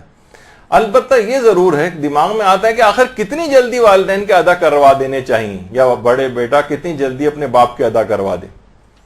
تو دیکھیے فوراً ادائیگی تو موت کے بعد ضروری نہیں، یعنی ایسا نہیں کہ واجب ہے کہ فوراً باپ ادھر انتقال ہو اور ادھر بہت جلدی ادا کروا دی جائیں، لیکن بہرحال احتیاط مستحب ہے، احوط و اولا ہے، بہت ہی مناسب ہے کہ جتنی بھی جلد ہو سکے اس کام کو انجام دے لیا جائے. اکثر علماء اس کی مثال دیتے ہیں کہ دیکھیے عام طور پر لوگ کیا کرتے ہیں، واجبات سے صرف نظر کرتے ہیں، مجلس کروا رہے ہیں، قرآن خوانی کروا رہے ہیں، یہ سب مستحبات ہیں جو اس تک پہنچ رہے ہیں. جیسے کوئی قیدی ہوتا ہے، اسے ہم جرمانہ دے کے قید سے آزاد نہیں کروا رہے بلکہ تحفے تحائف پہنچا رہے ہیں، تو کیا کرتے ہیں جیل والے وہ لے کے رکھتے رہیں گے. پاکستانی جیل کی بات نہیں کر رہا کہ وہ ختم ہو جائیں، عملہ ہی کھا لے، یا مثلا اسکول کی جو ٹیچرز ہیں وہ بچے کا جو لنچ باکس وغیرہ میں سے نکال کے کھا لیتے ہیں، وہ والا تو یہاں کا مسئلہ ہے. لیکن یہ کہ عام طور پر مثلا وہ اگر کوئی چیز کام کرتے ہیں کوئی وہاں پر اور کوئی اجرت ان کی ہوتی ہے تو وہ سیو کر کے سنبھال کے رکھی جاتی، جب یہ رہا ہوتے ہیں اس وقت ان کو دیے جاتی. تو ایک لحاظ سے وہ اپنے اس گناہ کے تحت وہاں پر عذاب میں گرفتار ہے، ایک لحاظ سے قید ہے. تو جتنے بھی مستحبات جا رہے ہیں وہ ایک لحاظ سے سٹور کر کے رکھے جا رہے ہیں کہ جب ہی ان کو قید سے رہائی ملے گی تو اس کا یقیناً اس کا وہاں پہ بھی کوئی کچھ نہ کچھ فائدہ ان کو مل رہا ہوگا. لیکن اصل جو چیزیں ہیں کہ ان کے واجبات اتارے جائیں. تو باپ کی قضا نماز و روزے جس قدر بھی جلد ممکن ہو کہ بہرحال یہ نہ اتار دینے چاہیے. اور اسی طریقے سے اگر ماں کی بھی کوئی شخص پڑھنا چاہ رہا تو اسی وقت زیادہ اس کو مستحبات کا ثواب اچھا بھی لگے گا جب اس قید سے ان عذابوں سے رہائی حاصل کر لے گا وہ.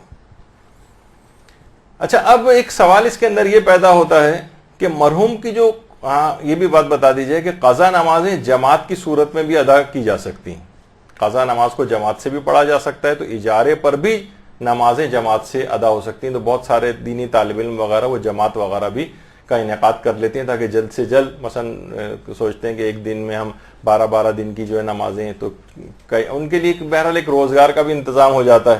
مثلا وہ ٹیوشنز وغیرہ پڑھا کے گھروں میں جا کر بہت ہی کم پیسے ان کو ملتے ہیں، تو ایک جگہ پر رہتے ہوئے ہی وہی محنت، ان کو بسوں میں ادھر ادھر جائیں تو ایک جگہ پہ رہتے ہوئے نمازوں کو ادا کر لیں اور اس میں ان کو کچھ ان کی آمدنی ہو جاتی ہے اور گزر اوقات ہو جاتی ہے. تو اس طرح سے بھی ہو سکتا ہے. اچھا، اب جو بھی مرحوم کی نمازیں ادا کر رہا ہے وہ کس فریضے پر عمل کرے گا؟ مرحوم کے شرعی فریضے پہ عمل کرے گا یا اپنے فریضے کے اوپر عمل کرے گا؟ مثلا ایک تو دوسرا سوال اس کے اندر یہ ہوتا ہے کہ کیا کوئی عورت کسی مرد کی اور مرد کسی عورت کی قضا نمازیں ادا کر سکتی؟ اچھا، اس میں دیکھیے جعلی نمازیں پڑھنے والے بھی آج کل بہت ہیں، یعنی جو کہ جعلی طور پر ہیں، نہ جن کو مسائل فقہ کا پتہ ہے نہ کچھ پتہ ہے، وہ بھی اس فیلڈ کے اندر آ گئے.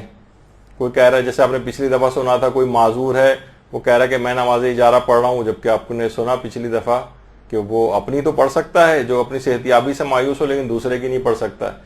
بہت سے اس قسم کے جاہل افراد کہتے پھر رہے ہوتے ہیں کہ بھائی مردوں کی جو ہے وہ نماز میں پڑھتا ہوں اور جو عورت کی اگر ہے تو وہ میری بیوی پڑھتی ہے مثلا. یعنی وہ سوچتے ہیں کہ شاید اس مسئلے کے اندر کوئی فرق ہے عورت اور مرد کا. نہیں، اس میں یہ ہے کہ اگر عورت ہے وہ مرد کی نماز پڑھ سکتی ہے، مرد عورت کی نماز پڑھ سکتا ہے، لیکن ہر کوئی اپنے فریضے پر عمل کرے گا. یعنی مرد اگر نماز پڑھ رہا ہے کسی عورت کی تو جب یہ بالجہر پڑھے گا مثلا فجر کی، مغرب اور عشاء کی، تو یہ اس کو پہلی 2 رکعات میں الحمد اور سورہ بلند آواز سے پڑھے گا. تو عورت والے فریضے پر عمل نہیں کرے گا. اسی طریقے سے عورت ہے وہ مرد کے فریضے پر عمل نہیں کرے گی کیونکہ میں مرد کی پڑھ رہی ہوں تو پھر میں جو ہوں میں اس کے مطابق پڑھوں.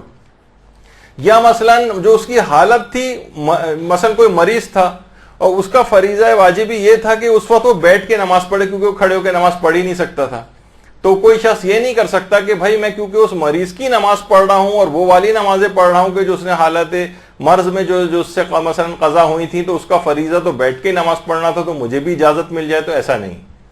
یعنی اس کو وہ جو نمازیں ہیں اپنے فریضے کے مطابق, ایک صحت مند شخص کے فریضے کے مطابق کھڑے ہو کر ہی پڑھنا ہے. یہ کس کے اندر مسئلہ پیش آتا ہے. اچھا, اب ایک بات اس میں اور بیان کر دی جائے, وہ یہ ہے کہ کیا والد کے روزوں کے کفارے بھی ادا کرنے ضروری ہوتے ہیں؟ تو والد کے روزوں کے کفارے یہ بڑے بیٹے پر واجب نہیں ہوتے. نمازیں واجب ہیں, قضا روزے واجب ہیں, لیکن فی روزہ ہر روزے کے بدلے کیونکہ والد نے جان بوجھ کے چھوڑا تھا تو ایک روزے میں قضا رکھنا ہوتا ہے اور 60 روزے کفارے کے طور پہ رکھنا ہوتے ہیں یا 60 مسکینوں کو کھانا کھلانا ہوتا ہے. تو نہیں, یہ چیزیں بڑے بیٹے کے اوپر واجب نہیں. یعنی والد کے روزوں کے کفارے جو ہیں یہ بڑے بیٹے پر واجب نہیں. یا والد نے مثلا یہ کیا تھا کہ والد صاحب خود ہی اجارے کی نمازیں پڑھتے تھے, اچھا اجارے کے پیسے لے کے انہوں نے استعمال کر لیے اور نمازیں پڑھی نہیں, اور اس کے بعد والد صاحب کا انتقال ہو گیا, وہ نمازیں باقی ہیں جو واجب تھیں والد کے اوپر, تو کیا یہ بھی بڑے بیٹے کو پڑھنا ہے؟ تو جواب ہے کہ جی نہیں, یہ اجارے کی نمازیں بھی والد کے اوپر اگر واجب ہو گئی تھی یہ بڑے بیٹے کو نہیں پڑھنا ہے, یعنی اس کے اوپر واجب نہیں. اچھا, اب یہ بھی ایک مسئلہ ہوتا ہے کہ کیا اس بات کی تحقیق کرنا ضروری ہے کہ والد کی جو قضا نمازیں اور روزے کچھ واجب تھے بھی یا نہیں تھے؟ مثلا والد صاحب پڑھتے تھے لیکن بہت دقت کرنی پڑے گی, تحقیق کرنی پڑے گی, ارے ان کی کچھ نمازیں رہ تو نہیں گئی ہیں. تو اس کا جواب یہ ہے کہ والد کی قضا نماز اور روزے کی تحقیق کرنا واجب نہیں. بس جتنا آپ کو یقینی طور پر علم ہے ان شرائط کے تحت جو بھی آپ نے سنی ہے 6, تو بس اتنی ہی نمازیں پڑھنا ہے, یعنی یہ تحقیق کرنا آپ کے لیے واجب نہیں. اچھا, بعض اوقات یہ بھی ہوتا ہے کہ یہ تو ہمیں معلوم ہے کہ والد کی کچھ نمازیں قضا ہوئی تھیں لیکن والد صاحب نے انہیں ادا بھی کر دیا تھا یا نہیں, کیونکہ والد صاحب ویسے تو نمازیں پڑھتے تھے, مثلا سفر میں ہمارے ساتھ تھے اور واقعتاً نمازیں ان کی قضا ہو گئی تھیں, تو والد صاحب کی قضا تو ہوئی تھیں اس بات کا یقین ہے, لیکن والد صاحب نے ادا کی ہیں یا نہیں کی یہ پتہ نہیں. تو والد صاحب کی اگر نمازیں قضا ہوئی تھیں لیکن یہ پتہ نہ چلے کہ انہوں نے ادا کی تھیں یا نہیں, تو اس صورت میں علماء کا نظریہ یہ ہے, خاص طور پر آغا سیستانی وغیرہ فرماتے ہیں کہ احتیاط واجب یہ ہے کہ بڑا بیٹا ان نمازوں کی بھی قضا کرے گا. یعنی والد کی وہ نمازیں جس کے قضا ہونے کا تو یقین ہو لیکن یہ پتہ نہ ہو کہ انہوں نے ادا کی تھیں یا نہیں, احتیاط واجب ہے کہ ان کی بھی قضا کرو. اچھا, اب ایک مسئلہ لوگ یہ بھی آج کل بہت پوچھتے ہیں کہ بہت امکان ہے کہ والد صاحب کا شاید انتقال ہو گیا, جیسے والد صاحب وینٹیلیٹر پہ ہیں, بہت سے لوگ آ کے کہتے ہیں کہ والد صاحب کی برین ڈیتھ ہو چکی, ڈاکٹر حضرات کہہ رہے ہیں, تو کیا بس ان کی نمازیں روزے فوراً شروع کروا دیں؟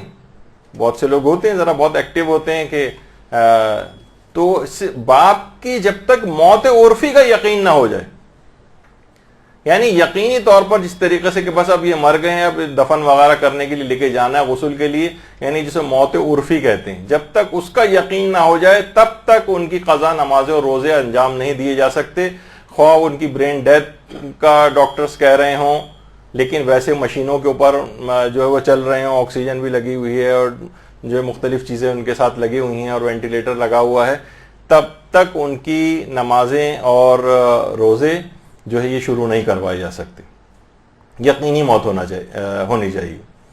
یعنی جو فیسلٹی ہے, کوئی شخص چاہے کہ اس کی نمازیں اور روزے دوسرے لوگ ادا کروا دیں تو اس فیسلٹی کو اویل کرنے کے لیے مرنا ضروری ہے اس کے لیے پہلے. جیسے ایک صاحب کہیں سن رہا تھا میں کسی جگہ, پیش امام صاحب اعلان کر رہے تھے کہ انشاءاللہ کل سے مسجد کا جو ملحق غسل خانہ ہے, میت خانہ, اس کا کل سے انشاءاللہ افتتاح ہو جائے گا. یعنی انشاءاللہ کے معنی کل کوئی صاحب ضرور مریں گے اور یہاں پر آئیں گے. تو اس طرح سے بھی بعض اوقات سننے میں آتا ہے. یا کسی قبرستان کا میں نے پڑھا تھا کہ نئے نئے قبرستان کے فلاں تاریخ سے فلاں تاریخ تک جو بھی مردے پہلے دفن ہونے کے لیے آئیں گے اسپیشل ڈسکاؤنٹ دیا جائے گا ان کو. تو اس طرح سے بھی ہوتے ہیں بہت سے لوگ. تو بہرحال یقینی طور پر پتہ ہونا چاہیے کہ انتقال ہو گیا ہے. لیکن اگر برین ڈیتھ اور یہ وینٹیلیٹر پہ ہونا یہ نہیں ہے کہ، اور جب چاہے ڈاکٹر حضرات یہی کیوں نہ کہہ رہے ہیں کہ 100% کہ بس یہ ہمارے اعتبار سے تو یہ مر ہی چکے ہیں، اب کوئی فائدہ نہیں ہے، لیکن جب تک موت عرفی نہ ہو جائے تب تک نماز روزہ نہیں شروع کروائی جا سکتی. اسی طریقے سے جو مرض موت میں قضا شدہ اس کی نمازیں ہوتی ہیں ان کی بھی قضا لازم نہیں ہے. جیسے کہ عام طور پر مریض اگر کوما وغیرہ میں تھا تو ان نمازوں کی قضا بڑے بیٹے کے اوپر واجب نہیں ہوتی. اچھا، اب یہ ہے مسئلہ کہ بڑا بیٹا یا تو خود ادا کرے گا یا کسی اور سے ادا کروائے گا. یا تو خود ادا کرے یا کسی اور سے ادا کروائے، یہ اس کی مرضی ہے. اور یہ بھی آپ کی خدمت میں بات بیان ہو گئی کہ اجارے کے لیے میراث سے پیسے نہیں لیے جا سکتے سوائے اس کے کہ وہ وصیت کر کے گیا ہو. باپ وصیت کر سکتا ہے، اور کسی کو اگر اعتراض نہ ہو تو نماز و روزے کے پیسے میراث سے لیے جا سکتے ہیں. اگر کسی کو اعتراض نہ ہو، اگر اعتراض ہو گیا تو 1/3 میں سے لیے جائیں گے، اور پھر جو نماز و روزہ بچ جائیں گے وہ بڑے بیٹے کے اوپر آ جائے گا. اچھا، اب ایک مسئلہ یہ ہے کہ کیا باپ اپنی نماز و روزے کی ادائیگی کے پیسے نکال کر اپنی زندگی میں الگ کر سکتا ہے؟ دیکھیں، اس کے اندر لوگ کہیں گے بھائی میرا ہی پیسہ ہے، میں نکال کے الگ کر کے رکھ رہا ہوں کہ دیکھو یہ جو ہے نا، یہ مرنے کے بعد اس سے میرا نماز و روزہ کروایا جائے. اس کے اندر ایک ٹیکنیکل مسئلہ یہ آتا ہے کہ یہ وصیت کر تو سکتا ہے ایسی، لیکن اگر کوئی ورثاء میں سے کوئی ایک بھی اس پہ تیار نہیں ہوا، اسے پتا ہے کہ بھائی جو جسمانی عبادات ہیں اس کے پیسے میراث میں سے نہیں لیے جا سکتے، تو بلا وجہ ہمارے پیسے کم ہو رہے ہیں، ابا کی تو 80 سال کی نمازیں اور پتہ چلا 10 لاکھ روپے تو اسی کے اندر نکل جائے گا، ہمیں ضرورت ہے اور واجب بھی نہیں ہے، تو وہ کوئی اکڑ سکتا ہے اس کے اندر. اور باپ نے اگر یہ نکال کے رکھ دیا تو کیا ہوگا، 1/3 کی حد تک تو وصیت پہ عمل ہوگا، باقی 2/3 میراث میں جائے گا. تو اس مسئلے کو کیسے حل کرے وہ؟ اور باپ کو پتا ہے کہ مرنے کے بعد میری اولاد گڑبڑ کرے گی اس کے اندر. اس وصیت کے مسئلے میں جو یہ پیچیدگی ہے، اس سے بچنے کا ایک حل بھی ہے. یعنی باپ اگر اپنی زندگی میں حصے دے کر لوگوں میں حصہ کہ بھائی میں تمہیں اپنی زندگی میں اتنا حصہ جو ہے وہ دے رہا ہوں، اور اس کا عوض میں تم یہ جو پیسے ہیں اس کو ٹچ نہیں کرو گے، اس سے میرے نماز و روزے کروائے جائیں گے، تو پھر وہ اولاد اس سے پھر نہیں سکتی اپنے اس قول سے. وہ چاہے تو اپنے کفاروں کی ادائیگی یہ ان سب کے لیے پیسے الگ کر سکتا ہے. پھر بعد میں اگر یہ اولاد اس کے عوض پہ کوئی چیز اس کو دے دی جائے اور اس پہ وہ تیار ہو جائے اپنی زندگی میں، تو میراث میں سے اتنے پیسے جو ہیں مائنس ہو جائیں گے ان کے. یہ شریعت کے تحت کیا جا سکتا ہے. مثلا کوئی اچھا عام زندگی میں بھی ایک مسئلہ ہے. مثلا بیٹا ہے وہ بیرون ملک پڑھنے جانا چاہتا ہے، کہتا ہے کہ ابا مثلا میں فلاں جگہ جاؤں گا، مجھے پوسٹ گریجویشن کرنی ہے، مجھے اسپیشلائزیشن کرنی ہے، اور وہاں مثلا ٹوٹل 25 لاکھ روپے مثلا خرچ ہوں گے. اب باپ پر واجب تو نہیں ہے کہ یہ پیسے اس کے لیے نان و نفقے کے طور پر اولاد کو دے کہ وہ آ کے اعلیٰ تعلیم حاصل کرے. تو باپ یہ کر سکتا ہے، کہتا ہے ٹھیک ہے میں تمہیں اتنے پیسے دے رہا ہوں، لیکن یہ شرط اس کے اندر ڈال دے کہ پھر تم اس کے بعد اتنی جو بھی میراث ملے گی اتنے پیسے تمہاری میراث میں سے مائنس ہو جائیں گے. اور وہ بیٹا اس کو ڈیل کر لے تو بعد میں، ورنہ یہ ہوتا ہے نا کہ 25 لاکھ کی مثلا اس پہ بھی لے گیا، اپنی اس پہ پڑھائی پہ بھی خرچ کروا لیے، اور بعد میں میراث میں بھی سے پورا مل رہا ہے. تو جو لوگ پڑھائی پہ جن کے خرچ نہیں ہوئے وہ ایک لحاظ سے لاس میں رہتے ہیں کہ یہ کسی ایک شخص کو ہی زیادہ چلا گیا. یا مثلا بیٹی ہے، اس کی شادی کا مسئلہ ہے، ٹھیک ہے شادی کروانا باپ پر واجب ہے، لیکن اتنی شان و شوکت کے ساتھ شادی، جیسے کہ بیٹیاں عام طور پر تقاضا کر رہی ہیں ہماری بہت اب جناب ڈرون کیمرے بھی اس میں استعمال ہونے چاہیے اور فلاں چیز بھی ہونی چاہیے. تو پھر بالفرض اگر باپ تیار ہو جاتا تو کہے گا کہ ٹھیک ہے تمہاری شادی میں مثلا یہ 15-20 لاکھ روپے خرچ آ رہا ہے اور میں کرنے کو تیار ہوں، لیکن پھر میراث میں سے اتنے پیسے مائنس ہو جائیں گے، کیونکہ مجھ پر واجب نہیں کہ اتنے زیادہ شان و شوکت والی شادی کروں. تو بہت سارے اس طرح کی چیزیں حل نکل سکتے ہیں چیزوں کے اندر کہ جس میں ڈیل کر لی جائے، اور تو پھر یہ میراث میں سے اتنا حصہ الگ بھی کیا جا سکتا ہے. اچھا، اب ایک مسئلہ اس کے اندر یہ بھی آتا ہے کہ کیا اجارے پر پیسے دینے سے بس ہم کسی مولانا صاحب کو, کسی دینی طالب علم کو جو بھی نماز اجارہ پڑھ رہا ہے ہم نے اس کو پیسے دے دی تو کیا بس ادا ہو گئے؟ علماء کہتے ہیں نہیں. یعنی اطمینان ہونا چاہیے کہ یہ شخص پڑھے گا, احتمال اس کا قوی, یعنی اس کا امکان ہونا چاہیے کہ یہ پڑھے گا, اور اس کے بعد وہ پڑھ دے تب ادا ہوں گے. مثلا آپ نے پیسے اس کو دے دیے, بعد میں پتہ چلا کہیں سے کہ وہ تو اس نے تو پڑھے ہی نہیں ہے, تو اگرچہ پیسے وہ لے کر فرار ہونے کا جو ہے گناہگار ہے, لیکن بڑا بیٹا یہ نہیں سوچ سکتا کہ میں نے پیسے ادا کر دیے بس اب تو نہیں, ابھی تک تمہاری ذمہ داری ویسی باقی. یعنی فقط پیسے دینے سے ادا نہیں ہوگا جب تک کہ اس کی ادائیگی کا یقین نہ ہو جائے کہ ادا بھی ہو گئے. تو چاہیے کہ اس کو گاہے بگاہے جن کو دیا ان سے پوچھتا رہے اب کتنے آپ نے پڑھ لیے, کہ تاکہ ان کے اوپر بھی ویسا بھی پریشر رہے اور اس کو بھی اطمینان رہے کہ ہاں پڑھے جا رہے ہیں. اچھا, پھر اس کے بعد ایک اس میں یہ بھی آتا ہے کہ کس طریقے سے باپ کی قضا نمازیں ادا کی جائیں. جس سے بھی دیکھیں پڑھوائیں اس کو مسائل فقہ سے آگاہی ہونی چاہیے. مثلا جو خود پڑھ رہا ہے اس کے اوپر کتنی ذمہ داری, کہ وہ پیسے بھی لے رہا ہے اور اس کے بعد مسائل شریعت کے تحت اس صحیح طور پہ نماز بھی نہیں. مثلا اس نے اگر ڈیل نہیں کیا کہ جناب بس اس نے پیسے لی کہ میں نمازیں پڑھوں گا, تو پھر اگر کوئی چیز اس نے طے نہیں کی ہے اس طرح سے, تو پھر اس کو تمام مستحبات جو عام طور پر نماز کے سلسلے میں ہوتے ہیں ان کی پابندی کرنا پڑے گی. مثلا اذان و اقامت بھی دینا پڑے گی, جتنے مستحبات قنوت بھی پڑھنا پڑے گا, اور تکبیر اور استغفار اور جتنے بھی کچھ اس طرح سے یعنی جتنے مستحبات ہیں ان کی انجام دہی واجب رہے گی. تو اگر کوئی شخص جلدی پڑھنا چاہتا ہے تو پھر وہ اس کو ڈیل کرنی پڑے گی باقاعدہ پیسے لیتے وقت کہ میں صرف واجبات کے ساتھ مشروط پڑھوں گا. یعنی وہ پہلے سے کہہ دے کہ بھئی مستحبات وغیرہ کی میں ڈیل نہیں کر رہا, صرف واجبات پڑھوں گا, ان نماز ادا ہو جائے گی. تو پھر اس کے لیے ضروری نہیں رہے گا کہ وہ مستحبات وغیرہ کو بھی انجام دے. لیکن اگر اس نے کچھ ڈیل نہیں کیا اور بس صرف پیسے لے لیے, اس نے کہا 5 سال کی نمازیں پڑھنی ہے, پیسے لے لی, اب اس کو نماز کو معمولاً جتنا لوگ مستحبات انجام دیتے ہیں اتنے مستحبات اس کو انجام دینے پڑیں گے. اور اگر یہ اس نے نہیں انجام دیے تو یا تو اتنے پیسے وہ واپس کرے اس کو جس سے اس نے اجارہ لیا ہے, یا اس سے معاف کروائے وغیرہ. اچھا, اب یہاں ہے کہ یہ بھی مسئلہ پیش آتا ہے کہ اجارے کی جو نمازیں کس کی تقلید کے مطابق پڑھی جائیں گی. یعنی مثلا کوئی شخص اجارے پہ نماز پڑھ رہا ہے, وہ اپنی تقلید کے مطابق نمازیں پڑھے, یا مرحوم کی تقلید کے مطابق پڑھے, یا جس نے اجارے کے پیسے دیے بڑا بیٹا اس کی تقلید کے مطابق پڑھے. کس کی تقلید کے مطابق؟ بھائی نمازیں پڑھ رہا ہے مرحوم کی, دل میں خیال یہ آتا ہے کہ اسے مرحوم کے جو مرجع تقلید تھا اس کے فتوے کے مطابق پڑھنی چاہیے.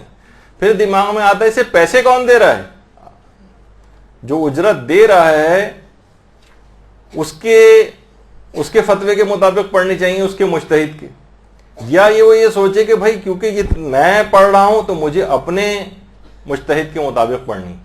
تو بہرحال یہ اچھا, یہ مسئلہ حج کے اندر بھی جاتا ہے, اور یہ مسئلہ اس وقت بہت پیچیدہ ہو جاتا ہے کہ جب مرحوم کسی کی تقلید بھی نہ کرتے ہوں.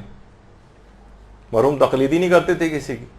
بہرحال ابھی فی الحال ہم اس کی حد تک ہی رہتے ہیں. تو اس میں آغا سیستانی یہ فرماتے ہیں کہ یہ اپنے وظیفے کے مطابق عمل کرے گا, یعنی اپنے مرجع تقلید کے فتوے کے مطابق اس نماز کو پڑھے گا, اجارے کی نمازیں.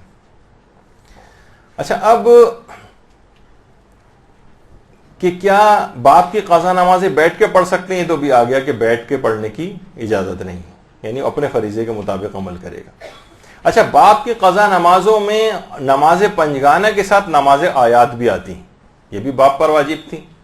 نماز آیات یہ پڑھنی ہے اس کو, اور اس کی تفصیل کا بھی موقع نہیں ہے, لیکن نماز طواف کی بھی اگر مثلا باپ نے نماز طواف نہیں پڑھی تھی تو اس کی قضا بھی انجام دینی ہے, لیکن اس کا بھی موقع نہیں ہے کہ اس کو بیان کیا جائے. اچھا, بعض اوقات یہ ہوتا ہے کہ باپ نے مستحب نماز نظر کر کے واجب کر لی تھی, کیا اسے بھی ادا کرنا ہے؟ تو اس کا جواب یہ کہ نہیں. باپ نے اگر کسی مستحب نماز کو نظر کر کے اپنے اوپر واجب کر لیا تھا تو اس کی ان نمازوں کی جو قضا ہے یہ بڑے بیٹے کو اس نظر کو پورا کرنا جو باپ کے اوپر نظر کے ذریعے واجب ہو گئی تھی, ان نمازوں کو پڑھنا یہ بڑے بیٹے کے اوپر واجب نہیں.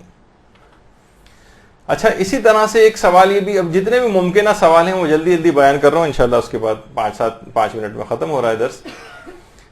وہ یہ ہے کہ کیا غیر مومن کو اجیر بنا سکتے ہیں؟ بہت سارے غیر مومن ایسے ہیں کہ ان کی قرات بہت اچھی ہوتی, انہوں نے مثلا شیعہ طریقے سے نماز بھی پڑھ دیں گے وہ, تو کیا ان کو ہم اجیر بنا سکتے ہیں کہ بھئی آپ پڑھ دیجئے, شیعہ طریقے سے پڑھیے گا, قرات بھی آپ کی اچھی ہے مسائل وغیرہ کے تحت؟ نہیں. تو اس میں جواب یہ کہ جی نہیں, غیر مومن کو اجیر نہیں بنایا جا سکتا, چاہے وہ صحیح قرات کے ساتھ صحیح مسائل شریعت کے تحت ہی کیوں نہ پڑھے.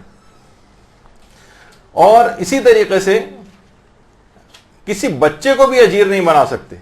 مثلا نابالغ بچہ ہے, یہ مدرسے وغیرہ جاتا ہے, نماز اس کی بہترین ہو گئی ہے, بیٹا ہم آپ کو اتنے پیسے دیں گے, قرات بھی آپ کی بہت اچھی ہے, آپ پڑھ دیجئے. نہیں, کافی نہیں, باپ کی نہیں اتریں گی نمازیں, بچے کو بھی اجیر نہیں بنا سکتے. اچھا کچھ علماء ایسے ہیں وہ یہ کہتے ہیں کہ آپ پیسے دے کر نمازیں پڑھوانا صحیح ہے؟ ایک سوال ہے نا بھائی, نمازیں تو اللہ کے لیے پڑھی جاتی ہیں, اس میں جو آدمی لے رہا ہے, نہیں پہلے مسئلہ بتا دوں کہ ویسے تو سارے مراجع سوائے ایک مرجع ایک ایسے ہیں, آیت اللہ ناصر مکارم شیرازی, وہ کہتے ہیں کہ پیسوں والا معاملہ اس میں نہیں ہونا چاہیے, تبرعاً پڑھنی چاہیے. کیونکہ ایک سوال اس کے اندر یہ آتا ہے کہ نمازیں انسان پڑھتا ہے قصد قربت سے, قربتاً الی اللہ, اللہ کے حکم کی بجاوری میں. تو یہ جو اجارے پر نماز پڑھ رہا ہے یہ تو پیسے کے لیے پڑھ رہا ہے. اسے کب کسی کے دادا حضور کی قضا نمازوں سے دلچسپی ہے کہ وہ ابا کی اور فلاں کے دادا کی جو ہے نمازیں, اپنی نمازیں پڑھنا مشکل ہے, کسی اور کی نمازیں پڑھنا ہے 50 سال کی. تو یہ تو لے ہی, اس کی تو نیت ہی پیسے لینا ہے, تو اس میں قربتاً الی اللہ کی نیت کیسے ممکن ہے؟ اس پہ بڑی ایک بحث ہے, باقاعدہ ایک اصول فقہ کی بحث ہے جس کو دائی الد دائی وغیرہ کہا جاتا ہے. دائی, دال الف عین چھوٹی ہے, کہ بعض اوقات بس اس میں ایک جملے میں کہوں اگرچہ بہت ہی مفصل ہے یہ, کہ مثلا اس سے یہ کہا جائے کہ بھائی آپ کو پیسے مل گئے نا, پیسے کے لیے اگر تم پڑھ رہے تھے نماز, اس کے اعتراض کا جواب یہ کہ اگر یہ پیسے کے لیے پڑھ رہا تھا تو اسے کہا جائے پیسے تو تم مل گئے, اب کیا ضرورت ہے نماز پڑھنے کی, مت پڑھو. تو کہے گا نہیں, اللہ نے مجھ پر یہ واجب کیا ہے کیونکہ میں اجیر بن گیا ہوں تو لہٰذا میں اس نماز کو ادا کروں. تو اس میں نیت گھوم کر قربتاً الی اللہ کی طرف چلی جاتی. تو بہرحال یہ اگرچہ اس کی میں نے بہت مختصر وقت میں, ورنہ 1.5-2 گھنٹے کا صرف یہی مسئلہ ہے کہ اس کی نیت وغیرہ جو ہے یہ دائی الد دائی وغیرہ کا مسئلہ وہ کیا ہوتا ہے. اچھا اب ایک چیز اس میں اور کہ اجارے پر ایک بیچ میں ایسے مسئلہ آ گیا تو ذکر ہو جائے کہ نماز وحشت قبر بھی اجارے پر پڑھوائی جا سکتی. ویسے تو ہر شخص ایک مرحوم کی ایک پڑھ سکتا ہے, لیکن کچھ روایات وغیرہ میں بھی غالباً شاید اس کا تذکرہ آیا ہے کہ 40 کا کوئی عدد مکمل کیا جائے, اگرچہ وہ ثابت نہیں. لیکن پھر بھی اگر جتنے افراد بھی ظاہر پڑھیں نماز وحشت قبر, خود ان کو پڑھنے کا ثواب بہت ہے اور مرحوم کے لیے بھی بہت ثواب ہے. تو کوئی شخص یہ بھی کر سکتا ہے کہ وہ اجارے کے 40 مرحومین کے کو ان نماز وحشت قبر پڑھنے کے پہلے سے پیسے الگ کر کے اس طریقے سے الگ کر دے جو بھی آپ کے پہلے خدمت میں پیش ہوا. تو اجارے پر نماز وحشت قبر بھی پڑھوائی جا سکتی. اچھا اب ایک چیز اور بھی ہے کہ کیا حج ادا کروانا بھی بڑے بیٹے پر واجب ہے؟ دیکھیے حج ادا کروانا, حج کی ادائیگی بڑے بیٹے کے اوپر واجب نہیں ہے. تو حج کروانا یعنی حج کی ادائیگی یہ بڑے بیٹے پر واجب نہیں ہوتی, سوائے اس کے کہ باپ پہ حج واجب تھا اور باپ جو ہے مال بھی چھوڑ کر گیا ہوا ہے, تو باپ پھر اس صورت میں جو ہے ایک ورثہ کی ذمہ داری کہ مالی واجبات میں کے پیسے الگ نکالے جائیں حج کے, اور پھر بعد میں میراث کو تقسیم کیا جائے, یعنی باپ کا حج کروایا جائے اس سے. اچھا مرحوم باپ کے قضا روزے بڑے بیٹے کے اوپر واجب ہوتے ہیں. اب یہ مسئلہ صرف آغا سستانی کا اور کسی بھی مجتہد کا نہیں, یہ سہولت. آغا سستانی فرماتے ہیں کہ مرحوم باپ کے قضا روزے ادا کروانے میں, دیکھیے یا تو قضا روزے ادا کروانے ہیں اس کے, یا تو بڑا بیٹا خود ادا کرے یا کسی سے ادا کروائے اجارے وغیرہ پر. لیکن وہ اس کو ایک سہولت ہے کہ وہ یہ بھی کر سکتا ہے کہ مرحوم کے قضا روزے جو ہیں اس میں فی روزہ اگر وہ 3 پاؤ آٹا یا مثلا دال چاول چھولے گوشت یہ بھی شامل ہو سکتا ہے, جو بھی اس کی مرضی ہو, فی روزہ 3 پاؤ کسی بھی غریب نمازی اور دیندار شیعہ کو دے تو اس کا وہ روزہ ادا ہو جائے گا. یعنی جتنے بھی اب روزے اس کو رکھوانے ہیں 3 پاؤ آٹا فی روزہ، یعنی ایک لحاظ سے 1 سال کے 25 کلو آٹا بنے گا اور قضا روزے 1 سال کے ادا ہو جائیں گے. چاہے وہ باپ نے وہ روزے عذر کی وجہ سے چھوڑے ہوں یا بغیر عذر کے چھوڑے، دونوں میں یہ والا مسئلہ چل جائے گا. یہ نمازوں کا مسئلہ نہیں ہے، نمازیں پڑھنی پڑیں گی یا پڑھوانی ہوں گی. قضا روزے میں یا تو رکھے یا رکھوائے، یا یہ دونوں نہیں کرنا چاہتا، یہ مشکل کام لگ رہا ہے، زیادہ کاسٹلی بھی لگ رہا ہے، تو پھر وہ آغا سیستانی کا جو مقلد ہے وہ یہ بات کر سکتا ہے کہ وہ فی روزہ 3 پاؤ یعنی 1 مد جسے کہا جائے. اب وہ مد جو ہے وہ آٹا بھی ہو سکتا ہے، دالیں بھی ہو سکتی ہیں، چاول بھی ہو سکتے ہیں، چھولے بھی ہو سکتے ہیں، گوشت بھی ہو سکتے ہیں، کھانا بھی ہو سکتا ہے، تو وہ دیندار نمازی شیعہ کو دے اور وہ غریب بھی ہو. اچھا، اب مرحوم باپ کی حد تک تو یہ ہے. آغا سیستانی سے یہ پوچھا گیا کہ کیا یہی والے روزے اسی طرح سے جو یہ سہولت بڑے بیٹے کو باپ کے لیے، کیا یہ ماں کے لیے بھی والی سہولت ہے؟ کیا ماں کے قضا روزے بھی اسی طرح سے ادا کروائے جا سکتے ہیں؟ تو ان کا جواب ہے کہ جی ہاں، ماں کے قضا روزے بھی اس طرح سے ادا کروائے جا سکتے ہیں، ماں کے قضا روزے. اور اس میں ایک سہولت اور بھی ہے کہ کیا یہ صرف سہولت بڑے بیٹے کو ہے یا کسی اور عزیز رشتہ دار بھی اس کو ادا کر سکتا ہے؟ مثلا بڑا بیٹا نہیں ادا کرنا چاہ رہا تو مرحوم کا کوئی بھائی کر لے، مرحوم کی بیوی کر لے، مرحوم کی کوئی بیٹی اس کی جگہ جو ہے اس کے روزے اس طرح سے آٹا وغیرہ دے کے ادا کروا دے. تو آغا سیستانی فرماتے کہ جی ہاں، اس کی بھی اجازت ہے. کوئی اور رشتہ دار بھی مرحوم کے قضا روزے اس طرح سے ادا کروا سکتا ہے. اچھا، یہ والا جو مسئلہ، بہت سے لوگ کہتے ہیں کہ یہ مسئلہ آغا سیستانی نے کہاں پہ لکھا ہے، حالانکہ یہ مسئلہ جو ہے وہ توضیح المسائل کے اندر بھی موجود ہے، اور یہ مسئلہ جو ہے منہاج الصالحین میں بھی ہے، اور المسائل المنتخبہ جو آغا سیستانی کی ہے اس کے اندر بھی یہ چیز موجود ہے، اور اس سہولت کا انہوں نے ذکر کیا. اچھا، بعض اوقات جو ہمارے غیر شیعہ مسلمان بھائی ہیں اس کے اوپر اعتراض کرتے ہیں کہ بھائی یہ کیا ہے، کہیں کبھی یہ مسئلہ سن لیتے ہیں تو کہتے ہیں کہ کیا اس طرح سے کہاں سے بس آپ نے نا آٹا دے دیا اور جو ہے وہ ادا ہو گئے، یا پیسے جو ہے آپ نے اس طرح سے دے دیے اس اناج وغیرہ کے لیے، تو اس طرح سے یعنی مذاقہ اڑایا جاتا ہے. تو آپ واضح طور پر ان کو بتا سکتے ہیں کہ یہ نمازیں اور روزے دونوں کے لیے، جبکہ ہمارا یہ مسئلہ صرف روزوں کے لیے، ان کے یہاں نمازوں کا بھی یہ مسئلہ ہے اور روزوں کا بھی یہ مسئلہ ہے کہ مرحوم کی طرف سے قضا نمازیں اور روزے کے لیے اس طرح سے فدیہ ادا کیا جائے، پیسے دے کے، آٹا وغیرہ دے کے. یہ مسئلہ فقہ ان کے اپنے اندر بھی موجود ہے. تو بہرحال اگر کبھی کوئی پوچھے، کوئی اعتراض کی بات کرے، تو میں نے اس کے اندر بھی اس طرح سے آپ کی خدمت میں یہ چیز بیان کی. تو ہمارے برادران اہل سنت، ان کے ہاں بھی اس طرح سے چیز ادا ہو جاتی ہے. البتہ ان کے ہاں یہ والا فقہی مسئلہ بڑے بیٹے کے اوپر واجب ہونے والا نہیں، بڑے بیٹے کے اوپر واجب ہونے والا نہیں. تو یہ بھی دماغ میں رہے کہ باپ پر رمضان کے علاوہ جتنے بھی اور جو روزے ہوتے ہیں وہ واجب نہیں ہیں، مثلا نظر کے، قسم کے، عہد کے، کفارے کے، اجارے کے، ان کی قضا صرف اور صرف ماہ رمضان کے قضا روزوں کی قضا بڑے بیٹے کے اوپر واجب ہوتی. ماہ رمضان کے روزوں کی قضا بڑے بیٹے کے اوپر واجب ہوتی، لیکن اس کے علاوہ باپ پہ الگ سے کوئی اور بہت سارے واجب روزے الگ سے بھی تھے تو وہ بڑے بیٹے کے اوپر واجب نہیں ہوتے. اچھا، یہ بس ایک رہے دماغ میں کہ جس پر والد کے قضا نماز و روزے ہوں وہ شخص مستحبی روزہ رکھ سکتا ہے،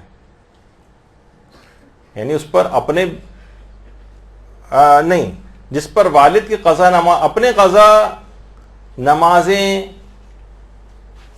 نمازوں کا مسئلہ تو الگ ہے، اپنے قضا روزے ہوں وہ مستحبی روزہ نہیں رکھ سکتا ہے. لیکن جس پر والد کی قضا نماز اور روزے ہوں کیا وہ مستحبی روزہ رکھ سکتا ہے؟ آپ کا کیا خیال ہے اس میں، رکھے گا یا نہیں رکھے گا؟ اچھا، اپنے واجب نہیں ہے اس کے اوپر، یعنی اپنے قضا نمازیں تو اتار دی ہیں اس نے، اپنے قضا روزے اتار دی ہیں، اپنے قضا روزے اتار دیے ہیں، لیکن والد صاحب کے قضا اس پر واجب ہے، وہ مستحبی روزہ رکھ سکتا ہے، کیونکہ یہ مسئلہ فقط اور فقط صرف اور صرف اپنے رمضان کے قضا روزوں کا ہے، اپنے رمضان کے قضا روزوں کا، حتیٰ کہ یہ شخص جو ہے اجارے کے روزے بھی رکھ سکتا ہے، اگر رمضان کا قضا روزے ہوں تب بھی اجارے کا روزہ رکھ سکتا ہے۔ تو بہرحال ایک یہ مسئلہ ہوا، اور آپ نے دیکھا کہ بہرحال صرف والد کی قضا نمازیں اور روزے کے احکام ہی کتنے زیادہ تھے، اس میں کتنی تفصیل تھی، کتنی باریکیاں تھیں، تو مسائل فقہ کو ہمیشہ دماغی ذرا آپ کی جمناسٹک بھی ہو گئی۔ اب مجھے نہیں پتا کہ آپ لوگ امتحان دینے کے کتنے قابل رہیں جو اس کے بعد ہونے والا ہے، لیکن بہرحال یہ کہ اس سے کچھ نہ کچھ دماغ میں ایک تازگی اور توانائی پیدا ہوئی ہوگی، اور بہتر طریقے سے انشاءاللہ آپ اپنا پیپر دے سکیں گے۔ وصلی اللہ علی محمد وآلہ الطیبین الطاہرین۔ برحمتك يا أرحم الراحمين، وصلى الله على محمد وآله الطاهرين۔